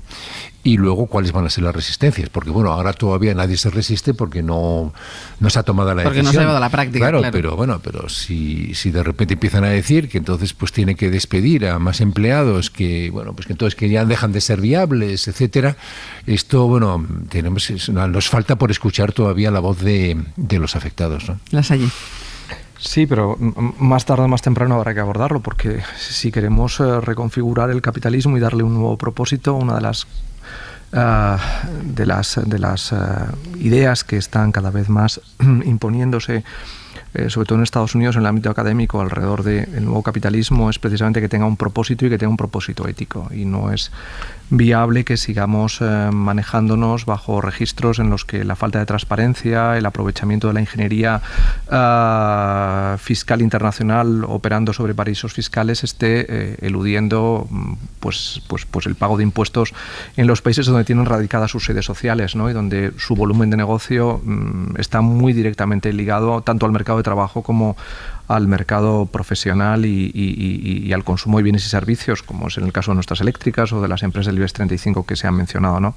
Y por otra parte, yo creo que al final, hoy en día, precisamente la revolución digital está permitiendo que se tenga un conocimiento de la trazabilidad de los flujos financieros de una manera que nadie puede escapar a ser monitorizado en ese sentido, ¿no?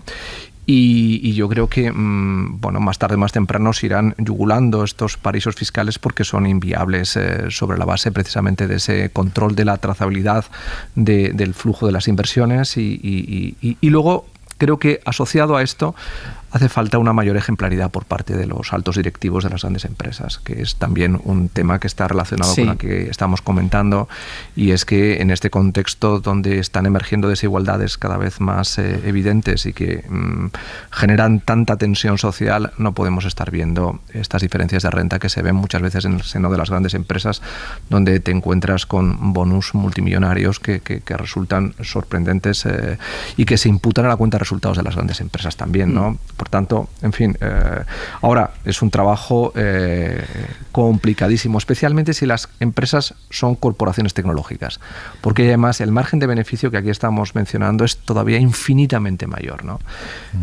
Bueno, Teo. Sí. Sí, es verdad.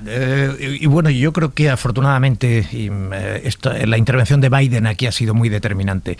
Ya oímos hace una década aquello de refundar el capitalismo, Bretton Woods, etcétera, y fue muy frustrante el resultado porque aquello quedó en nada, ¿no? O en casi nada.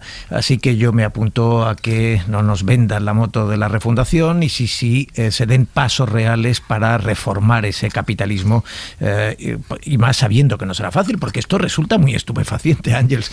Desde hace 8 años estamos con esto. O sea, resulta que para publicar los beneficios y los impuestos país a país han hecho falta 8 años y todavía se le permite dilatar un lustro la información si afecta a su competencia. En fin, resulta bastante asombroso. Pero lo cierto es que el gesto de Biden, hablando de ese impuesto mínimo de sociedades, al principio fue el 21%, luego se queda, parece, definitivamente en el 15%, pero en cualquier caso, como decía, me parece que era Zuckman, el director del Observatorio Fiscal Europeo, creo que hoy en El País tiene una pequeña entrevista, y decía, bueno, ese 15% es bajo, pero es revolucionario, siquiera cualitativamente es revolucionario, y es el principio para avanzar en esa dirección, ¿no? Los datos que daba ahora Javier, pues de Iberdrola, que tendría que pagar 500 millones más, Telefónica 400, los de ACS, la banca, en fin, realmente la opacidad que hay en este sentido y el escamoteo a la, digamos, a la hacienda colectiva, yo creo que es un agujero negro y efectivamente, bueno, pues son pequeños pasos que avanzan en la dirección correcta. A mí me sigue asombrando que nos cueste tanto en cualquier caso dar espacio.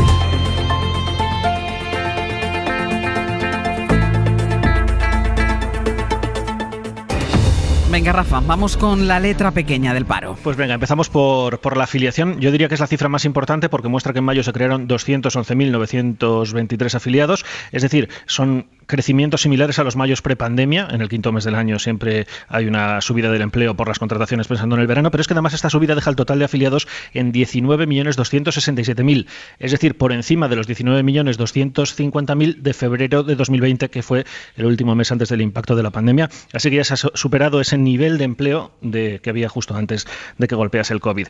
La ocupación sube además en todos los sectores, pero especialmente en hostelería, con 62.000 afiliados más, en actividades administrativas, 16.000, comercio, 15.000, bueno, sectores que han sido muy afectados por esta pandemia. En el caso del paro también es un dato muy positivo, porque son 129.000 desempleados menos, es la mayor caída del paro de la serie histórica, y el total de desempleados queda en 3.781.000. Esto quiere decir que todavía en paro estamos muy alejados de esos niveles prepandemia, porque en febrero de 2020 había más de 500.000 de parados menos que hay en este momento. Con todo, este mayo desciende el paro en todos los sectores, en los dos sexos, de forma especialmente aguda entre los jóvenes, con una caída del 9% respecto al mes anterior, que es el triple del ritmo general, y por territorios, pues en todos hay una bajada del paro, sobre todo Andalucía, Cataluña, Comunidad Valenciana. Y en cuanto a los ERTE, pues mayo termina con 542.000 personas en regulación temporal de empleo, son casi 100.000 menos que un mes antes, estamos en el nivel más bajo de la pandemia. ¿Cuánto has dicho, perdón? Son 542.000 personas en ERTE, en suspensión de empleo, sí. Y son 100.000 menos que en abril. Por tanto, ya os digo, son los niveles más bajos de la pandemia. Recordad que llegó a haber hasta 3.600.000 personas en ERTE. Los descensos son muy fuertes, por ejemplo, en Lleida, en Asturias, en Murcia, en las 3 provincias de la Comunidad Valenciana. Ahí han bajado más del 20% las personas en ERTE en este último mes. ¿Y quiénes están en ERTE todavía? Pues sobre todo la restauración y los hoteles. Son casi la mitad de los trabajadores que están en ERTE en este momento. Rafa, gracias. Venga, hasta luego. El dato del paroteo, que bueno, puede apuntalar ese principio de recuperación económica que se vislumbra. Sí, y sobre todo tiene ese rasgo estimulante, ¿no? De volver al escenario previo a la pandemia, de volver a los 19.300.000 afiliados, ¿no? Que nos remonta efectivamente a febrero de 2020, al último mes normal de verdad, de la vieja normalidad. La creación efectivamente de 211.000 puestos de trabajo, pues indica que se está reactivando la economía, que se está desperezando, y lo estamos viendo en términos generales, primero porque la ocupación crezca en todos los sectores, pero además, en fin, se está observando también territorialmente. Y bueno, pues efectivamente el dato que se ha mencionado es que en febrero de 2020 todavía había 500.000 de parados menos, pero es que también hay 500.000 de personas en ERTE. Y ahí, bueno, pues efectivamente lo que ahora hay incertidumbre, donde pesa de verdad es en el final de los ERTEs, en cómo se producirá ese proceso. Ayer el director de Cáritas en Andalucía comentaba que ellos esperan un escenario muy duro cuando eso se produzca. Fernando, una buena noticia. Sí, yo creo que es muy buena noticia y la verdad es que debemos alegrarnos todos porque afecta a todos además. Pero bueno, es el último punto de Teo lo que me interesa, ¿no? O sea, qué porcentaje de los que están en ERTE se acabarán convirtiendo en ERES, ¿no? Y ahí es donde está la gran incógnita. Sobre todo porque yo creo que el sector turístico español no volverá a ser lo que fue en su momento, y no solamente por cuestiones de la pandemia, sino porque bueno, ha habido muchas quiebras, ¿no? Que se han producido, y que eso es prácticamente irreversible. Que no van a volver a funcionar. Volver a abrir, y sobre todo también porque yo creo que el propio consumidor de servicios de turismo a lo largo de la pandemia yo creo que se ha transformado también. Y que yo creo que eso está ocurriendo en toda Europa, ¿no? Que hay una revisión de lo que significa el ocio y bueno, incluso de los destinos, digamos, del ocio, turísticos, etcétera.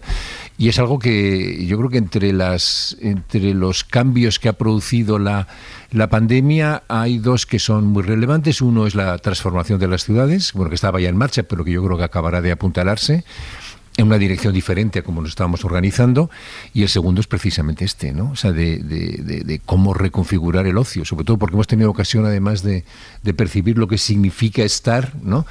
Encerrados, lo que echamos más o menos de menos cuando no podemos viajar. y bueno, y que las ofertas ahora se van a hacer de otra manera, ¿no? Entonces yo creo que ahí debemos estar muy atentos a ver cómo se va reconfigurando ese sector, porque habéis visto también que donde más ha aumentado es precisamente en la costa mediterránea, ¿no? O sea que claramente se ve que lo que se está recuperando es el turismo, pero ¿hasta dónde, no? Esa es la gran incógnita. Lasalle. Sí, es una buena noticia y en ese sentido pues se evidencia que está poco a poco recuperándose el tono de la economía, pero efectivamente hay que determinar ya no solamente el desempleo potencial que puede estar asociado a los ERTE, sino sobre todo qué parte del tejido económico está necrosado tras el parón de la actividad económica y sobre todo cómo ha incidido en determinados sectores. Hay que tener en cuenta que nuestra economía es una economía muy de servicios, no solamente vinculada evidentemente al turismo, sino también a los servicios, muy gestionada desde iniciativas empresariales pequeñas, el peso de los autónomos es extraordinario y entonces ahí el daño económico no lo tenemos todavía realmente registrado porque se han adoptado toda una serie de medidas sociales para paliar el impacto más directo que tuvo la crisis asociada a la pandemia, ¿no? Es verdad que el ocio, lo que decía Fernando, va a cambiar, pero también va a cambiar la movilidad. Ya estábamos en un proceso acelerado en el que la movilidad, especialmente la movilidad dentro de las ciudades, estaba sufriendo cambios muy importantes, pero si realmente queremos desarrollar un diseño de economía circular y de economía verde como un eje alrededor del cual se desarrolle la actividad económica, la movilidad en las ciudades va a cambiar y hay que tener en cuenta que nuestras ciudades están concebidas para una movilidad de los años 80 y muchas veces de los 90 también. Y mucha masificación, ¿no? En claro. lugares, ¿no? O sea que eso es lo que también ahora asusta un poco, ¿no? Y claro, para todo eso hará falta evidentemente un proceso de transición que exigirá, bueno, pues eso, ver qué parte de necrosis tiene nuestra economía y cómo puede ir adaptándose a estos cambios, ¿no? O sea que el horizonte, a pesar de la buena noticia, no deja de evitar una cierta complejidad. Por agarrarnos a algo que es verdad que yo creo que sí apuntala un poco ese inicio de recuperación económica que vamos viendo, bueno, por apuntalarlo y por agarrarnos a un buen titular, el dato del paro del mes de mayo es bueno, incluso es mejor que algunos mayos prepandémicos, antes de que estallara la pandemia. Indultos, situación en Cataluña.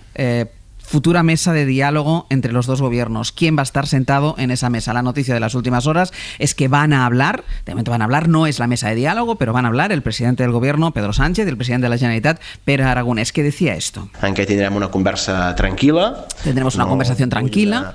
Trucada de cortesia. No quiere que sea una llamada de cortesía. Aquesta mateixa setmana, esta misma semana va a ser aquesta primera reunió entre els presidents d'Espanya i el president de Catalunya. Que servirá para preparar la reunión entre los dos presidentes. Posar en marxa la mesa el més aviat possible. Y poner en marcha la mesa lo más pronto posible, Lasalle, y todo esto en el contexto de la polémica por los indultos. Quien lo ve como algo necesario para desatascar el bucle, a pesar del desgaste, y este es el gobierno de España, y quien evidentemente dice que esta no es la solución. Hombre, yo creo que el escenario de los indultos es un escenario muy complejo. Y escribo en El País. Por eso te doy a ti la palabra en primer lugar.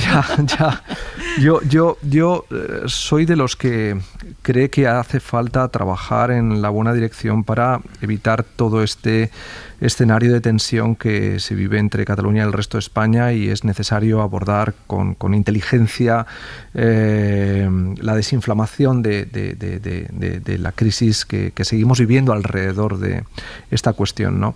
No sé si los indultos en estos momentos es la solución más idónea, y sobre todo proyectar que los indultos, más allá de las cuestiones técnicas asociadas evidentemente al ejercicio de un derecho de gracia que hay que tramitar porque corresponde hacerlo de acuerdo con el marco legal que tenemos, exteriorizarlo como un gesto, como una política de gestos, no sé si en estos momentos es lo que va a contribuir precisamente a aligerar el nivel de tensión que existe en la política catalana y cómo se proyecta sobre el resto de España. No lo sé, porque sobre todo lo que sí se percibe socialmente en el resto de España es que hay un nivel de oposición muy alto, está en la calle y que considera que tal y como se está planteando es un agravio a la sociedad española y a lo que ha representado evidentemente el desarrollo del procés, sobre todo en el momento que fue más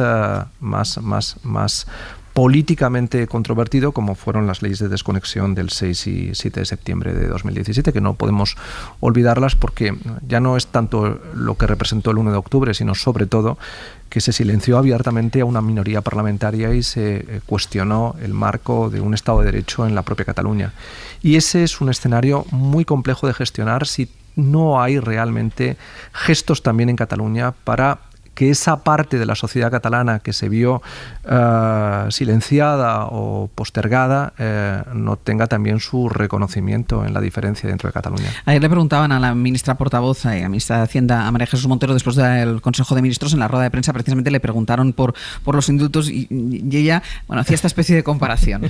Lo que desde luego no es ninguna solución es taparse la cara como los monos de Gibraltar y pensar que no ocurre nada cuando está ocurriendo ni más ni menos y ocurrió que una fractura social en toda regla entre los catalanes y entre Cataluña y España. Tú, Fernando, por contra, sí, te estás riéndote, ahora voy contigo. Tú, Fernando, por contra, el otro día sí que decías que los indultos pueden ser, si no la solución, pero sí el desatascador. Sí, vamos a ver, llevamos ya 4 años con esto, ¿no? Es decir, si ahora no es el momento, no sé cuándo va a ser el momento. Y realmente por el hecho de que la oposición esté aprovechando el que se trate de una cuestión discutible, que yo entiendo que sea una cuestión discutible, ¿no? Me parece que no debería, ¿no? Cambiar la dirección que parece que ha emprendido el gobierno de Sánchez, ¿no? Yo creo que las razones son muchas, ¿no? Ya las he dicho varias veces, pero en todo caso, digamos, son razones que tienen que ver con la búsqueda de desatascar una situación para mirar al futuro. Es decir, que lo que no podemos permitirnos es que el pasado nos bloquee la posibilidad de tener un futuro. Entonces, claro, y la única manera de tener un futuro es esa.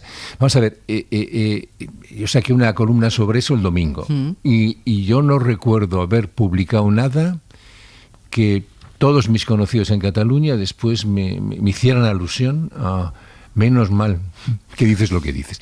No ¿independentistas y no independentistas? No independentistas. No independentistas. Es decir, cuando los no independentistas recurren a que esto, porque claro, los independentistas lo que necesitan es tensión, ¿no? Entonces, claro, si Madrid no da los indultos, pues todavía hay más victimismo, ¿no?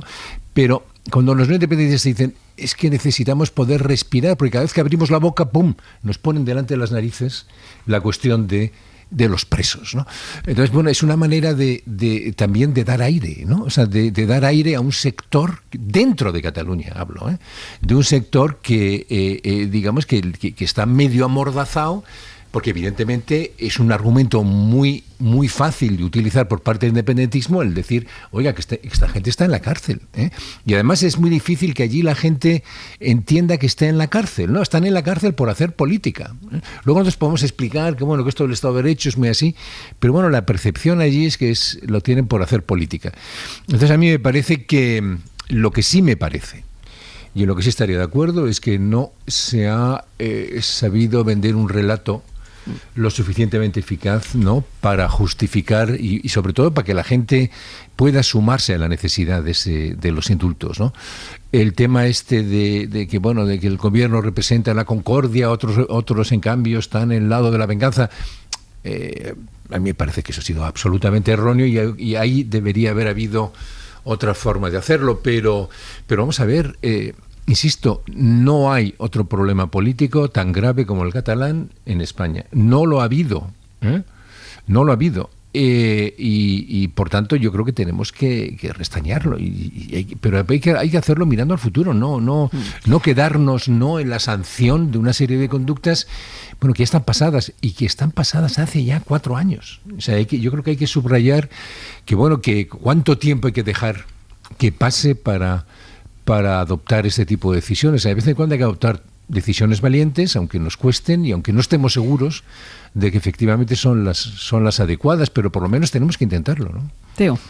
Sí, bueno, es evidente que hay que hacer algo, hay que hacer política y es una opción.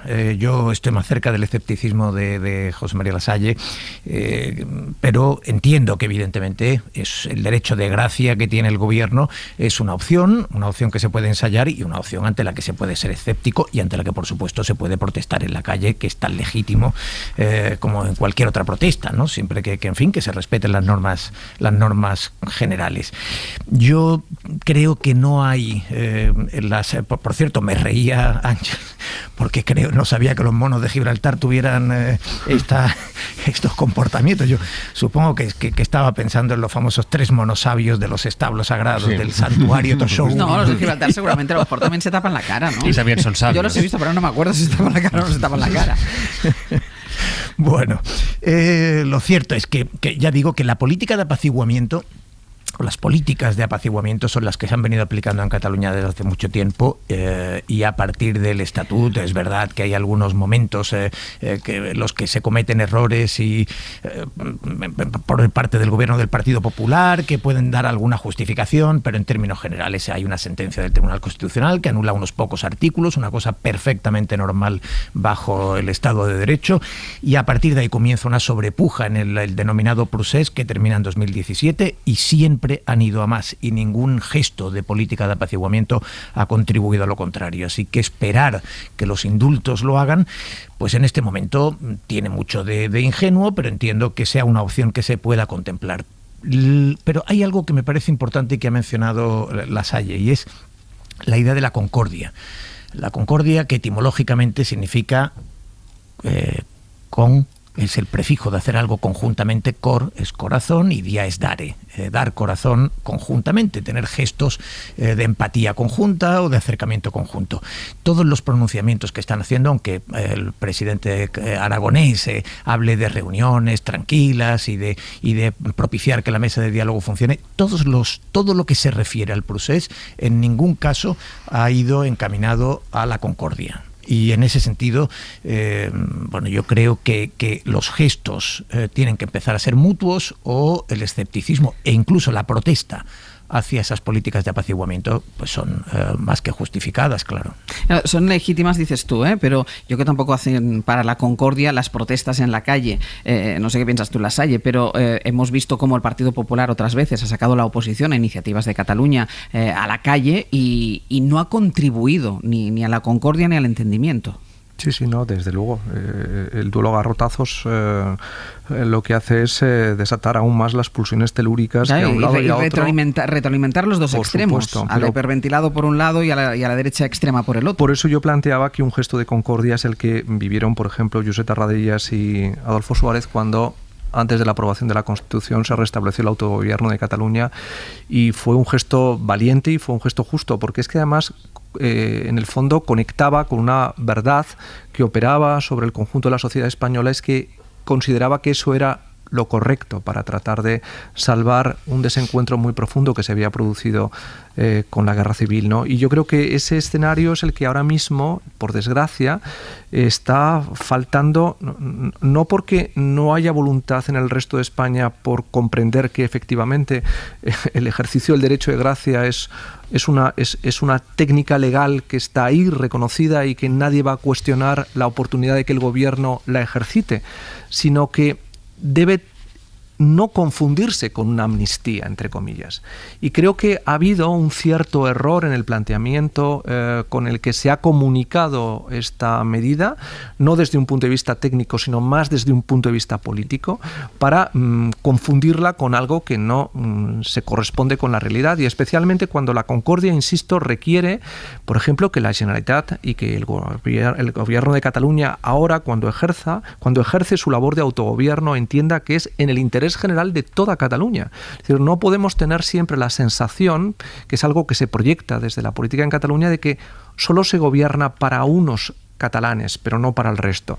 Y esta situación de agravio que muchos en Cataluña viven y que está alimentando, entre otras cosas, a la extrema derecha y a esa pulsión, como digo yo, telúrica del nacionalismo español en el resto de España, valga la redundancia, pues es lo que está favoreciendo una situación de discordia social potencial que probablemente vaya a más.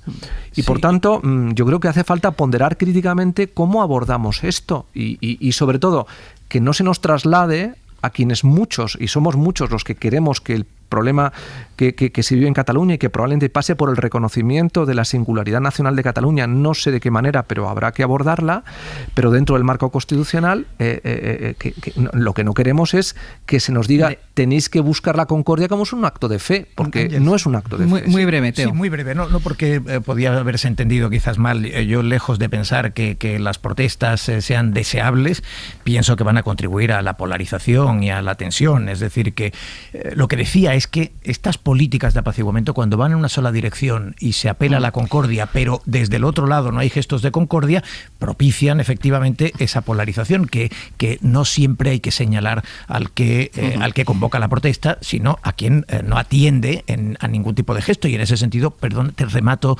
coincido completamente con Fernando en que, hombre, el discurso de que el revanchismo y la venganza por la aplicación del Estado de Derecho ha sido un relato absolutamente desafortunado.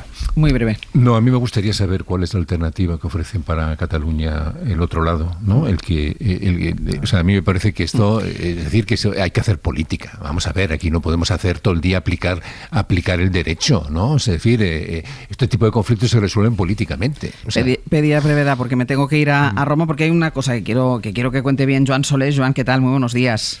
Buenos días, Ángel. Y es esa reforma que ha decidido el Papa Francisco del Código Canónico, me parece muy importante para endurecer las leyes por los abusos sexuales. Sí, la reforma pretende imponer disciplina en el seno de la Iglesia. Recordemos cómo Francisco ha definido a su jerarquía católica a los administradores y funcionarios del Estado Vaticano, principalmente en los primeros años de su mandato. No todos, pero muchos. Los llamó fomentadores de la coprofagia, viejas comadrejas, cortesanos de la libido, adoradores del dios Narciso. Eso fue en los primeros años de su pontificado. En los siguientes ha impulsado esta reforma del Código de Derecho Canónico a efectos internos para penalizar violaciones sacramentales, una eventual ordenación sacerdotal de mujeres, para que se mantenga el secreto de la confesión o para agilizar los procesos judiciales en los delitos de abusos sexuales y la reducción a estado laico y expulsión de pederastas y violadores. En este sentido, esta reforma agiliza los trámites, pero introduce pocas novedades. Quizás la suspensión de sueldo y empleo para los condenados sea la más destacada, pero no cambia para nada los plazos de prescripción en los abusos sexuales. No habilita a la Gendarmería Vaticana como policía judicial que debe perseguir a los pederastas. La reforma del texto legislativo es un pequeño paso, pero insuficiente a criterio de las víctimas. Hace unos meses también hubo un pequeño paso: la suspensión del secreto del historial de los curas en los procesos civiles por abusos sexuales, a petición de los magistrados. Fue una gran noticia en su momento. Pues ¿sabes qué ha pasado, Ángels? En los juicios que conocemos contra religiosos en Italia, el Vaticano no ha levantado nunca este secreto para que el tribunal ordinario conozca el historial del acusado. La ley en el Vaticano ya lo prevé, pero por decisión de Francisco, pero a la hora de la verdad, el currículum de los delitos del reo sigue siendo un secreto de la jerarquía vaticana. Todavía quedan restos de humedad.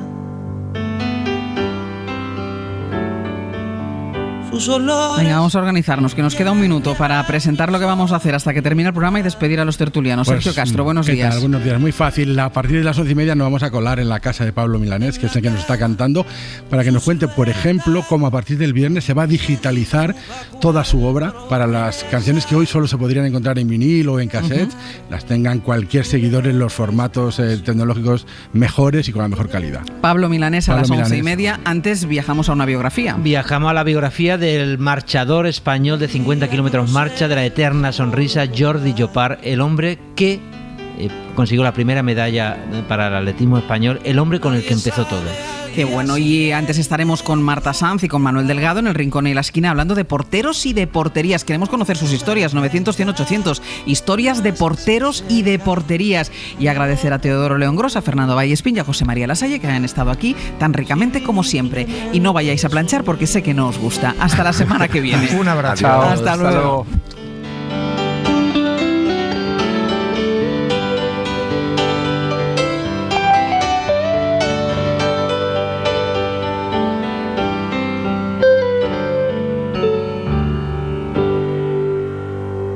Suscríbete a Hoy por Hoy. Todos los episodios y contenidos adicionales en la app de Cadena SER y en nuestros canales de Apple Podcast, Spotify, iVoox, Google Podcast y YouTube. Escúchanos en directo en la SER de lunes a viernes a las 6 de la mañana. Cadena SER.